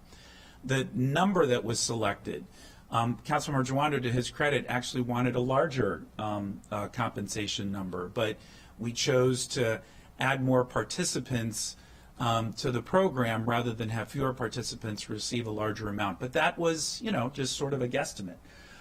We did identify initially through the process the participants that were already in the HHS department's radar screen. So I want to assure everyone that we did not just randomly pick people. These were folks that we were familiar with, aware of, were receiving some other benefit in some way, so that we knew that there was some relationship to be able to expand upon and set everybody up for success from day one. So there was a lot of intentionality. The challenge, of course, is we just didn't, we've said it 1,000 times, but we just didn't have that evaluation component all set. And we went really far down the road with one or two organizations, and that just kind of fell through, unfortunately. And that's why we are where we are. And that happens as we all know. So this committee is committed to looking at those systemic issues, and we're going to be tackling that through a variety of different angles. We had a good work session this morning on the shocking disparities just in our HIV numbers among Black women, which was stated was immoral. So we're going to have lots of emotional conversations, and I'm glad we are, because that's the only way we'll be able to get the heart of solving these really incredible challenges that are generations in the making. So, yes, Councilmember Jawando. Thank you. I really appreciate your comments, and I'm glad you shouted out Pam and Beth, and Pam used to be in my office, now Gabe stole her, and they didn't steal her. We made decisions. We're all a family. It's all nice. It's Yeah. all good. But it was actually good for continuity of this. But there was a ton of intentionality that went into this. But you're still not going to be. It's such a complex set of cross-cutting issues, and one of the things we were going to learn, and we are learning, is what isn't enough. Like, where are the gaps? What do we not know? Right? There's negative lessons. There's positive lessons. And I think this is part of that process too, and that's a good thing. What we learned, someone had to drop out. What else are we going to learn as we ask these questions? To the point you just made, it made me think of this, Ms. Treadvance. Someone's doing all the right things. They're employed. They're receiving this money, but they're still not able to make it. Right? So we need to learn the why of that, and what the system gaps are. So I think. This will have the intended outcome, which was to support people, give them the dignity of supporting themselves and the family, but then learning about what happened, positive, negative, and in between, and then moving forward from there. So I don't want anyone to leave the conversation thinking that I think this is a dramatic success even at this point in what we're going to find out and more. And like you said, we're very far down the road with a partner on the evaluation. Didn't work out. Thank goodness Urban Institute has a lot of expertise to be able to step in, and so we're going to get there. But I just wanted to make that point and to really appreciate the chair's indulgence. Thank you. And I would just, for our next update, I think it would be great to invite our philanthropic community too, since there's such an important component of this, and Urban. Yep. And so when do you think would be an appropriate time for us, realistically, not to put you on the spot, are we talking spring, summer, next fall? Like, when do you think would be a good target to come back and get the next update? If you could tell us what the questions are, I could tell you how soon. So, Okay. because it depends on the questions, because it might not have Sure. that information for you. So if you have a set of questions, we gathered a lot today. Great. And a lot to talk to our evaluators about, because there could be some pieces that we might shift around, and the contract is written in a way where we could. And I would want to get their feedback as to when they could give us some solid responses around those to give you guys something a lot more better. So is it possible so that we can get an idea of some of the things that you want to discuss, and then I can say whether it's spring or fall? Definitely. We'll put that together for you, send something over, and then we can work collaboratively on when, because we wanted to make it productive and have, the additional information as long as you've got it. But I think that we'll follow up and we can target, spring, summer, for the next follow-up. So, Ms. Clemens-Johnson, I know you've been taking notes feverishly here, but did you have any other thoughts or questions that you thought we should bring up before we close out? No. Okay. Wonderful.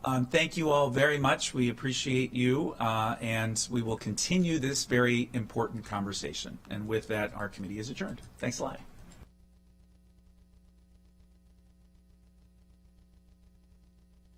Younger dancers who aim to pursue a career in ballet. To follow your dreams, to work hard, just, I think, never to give up.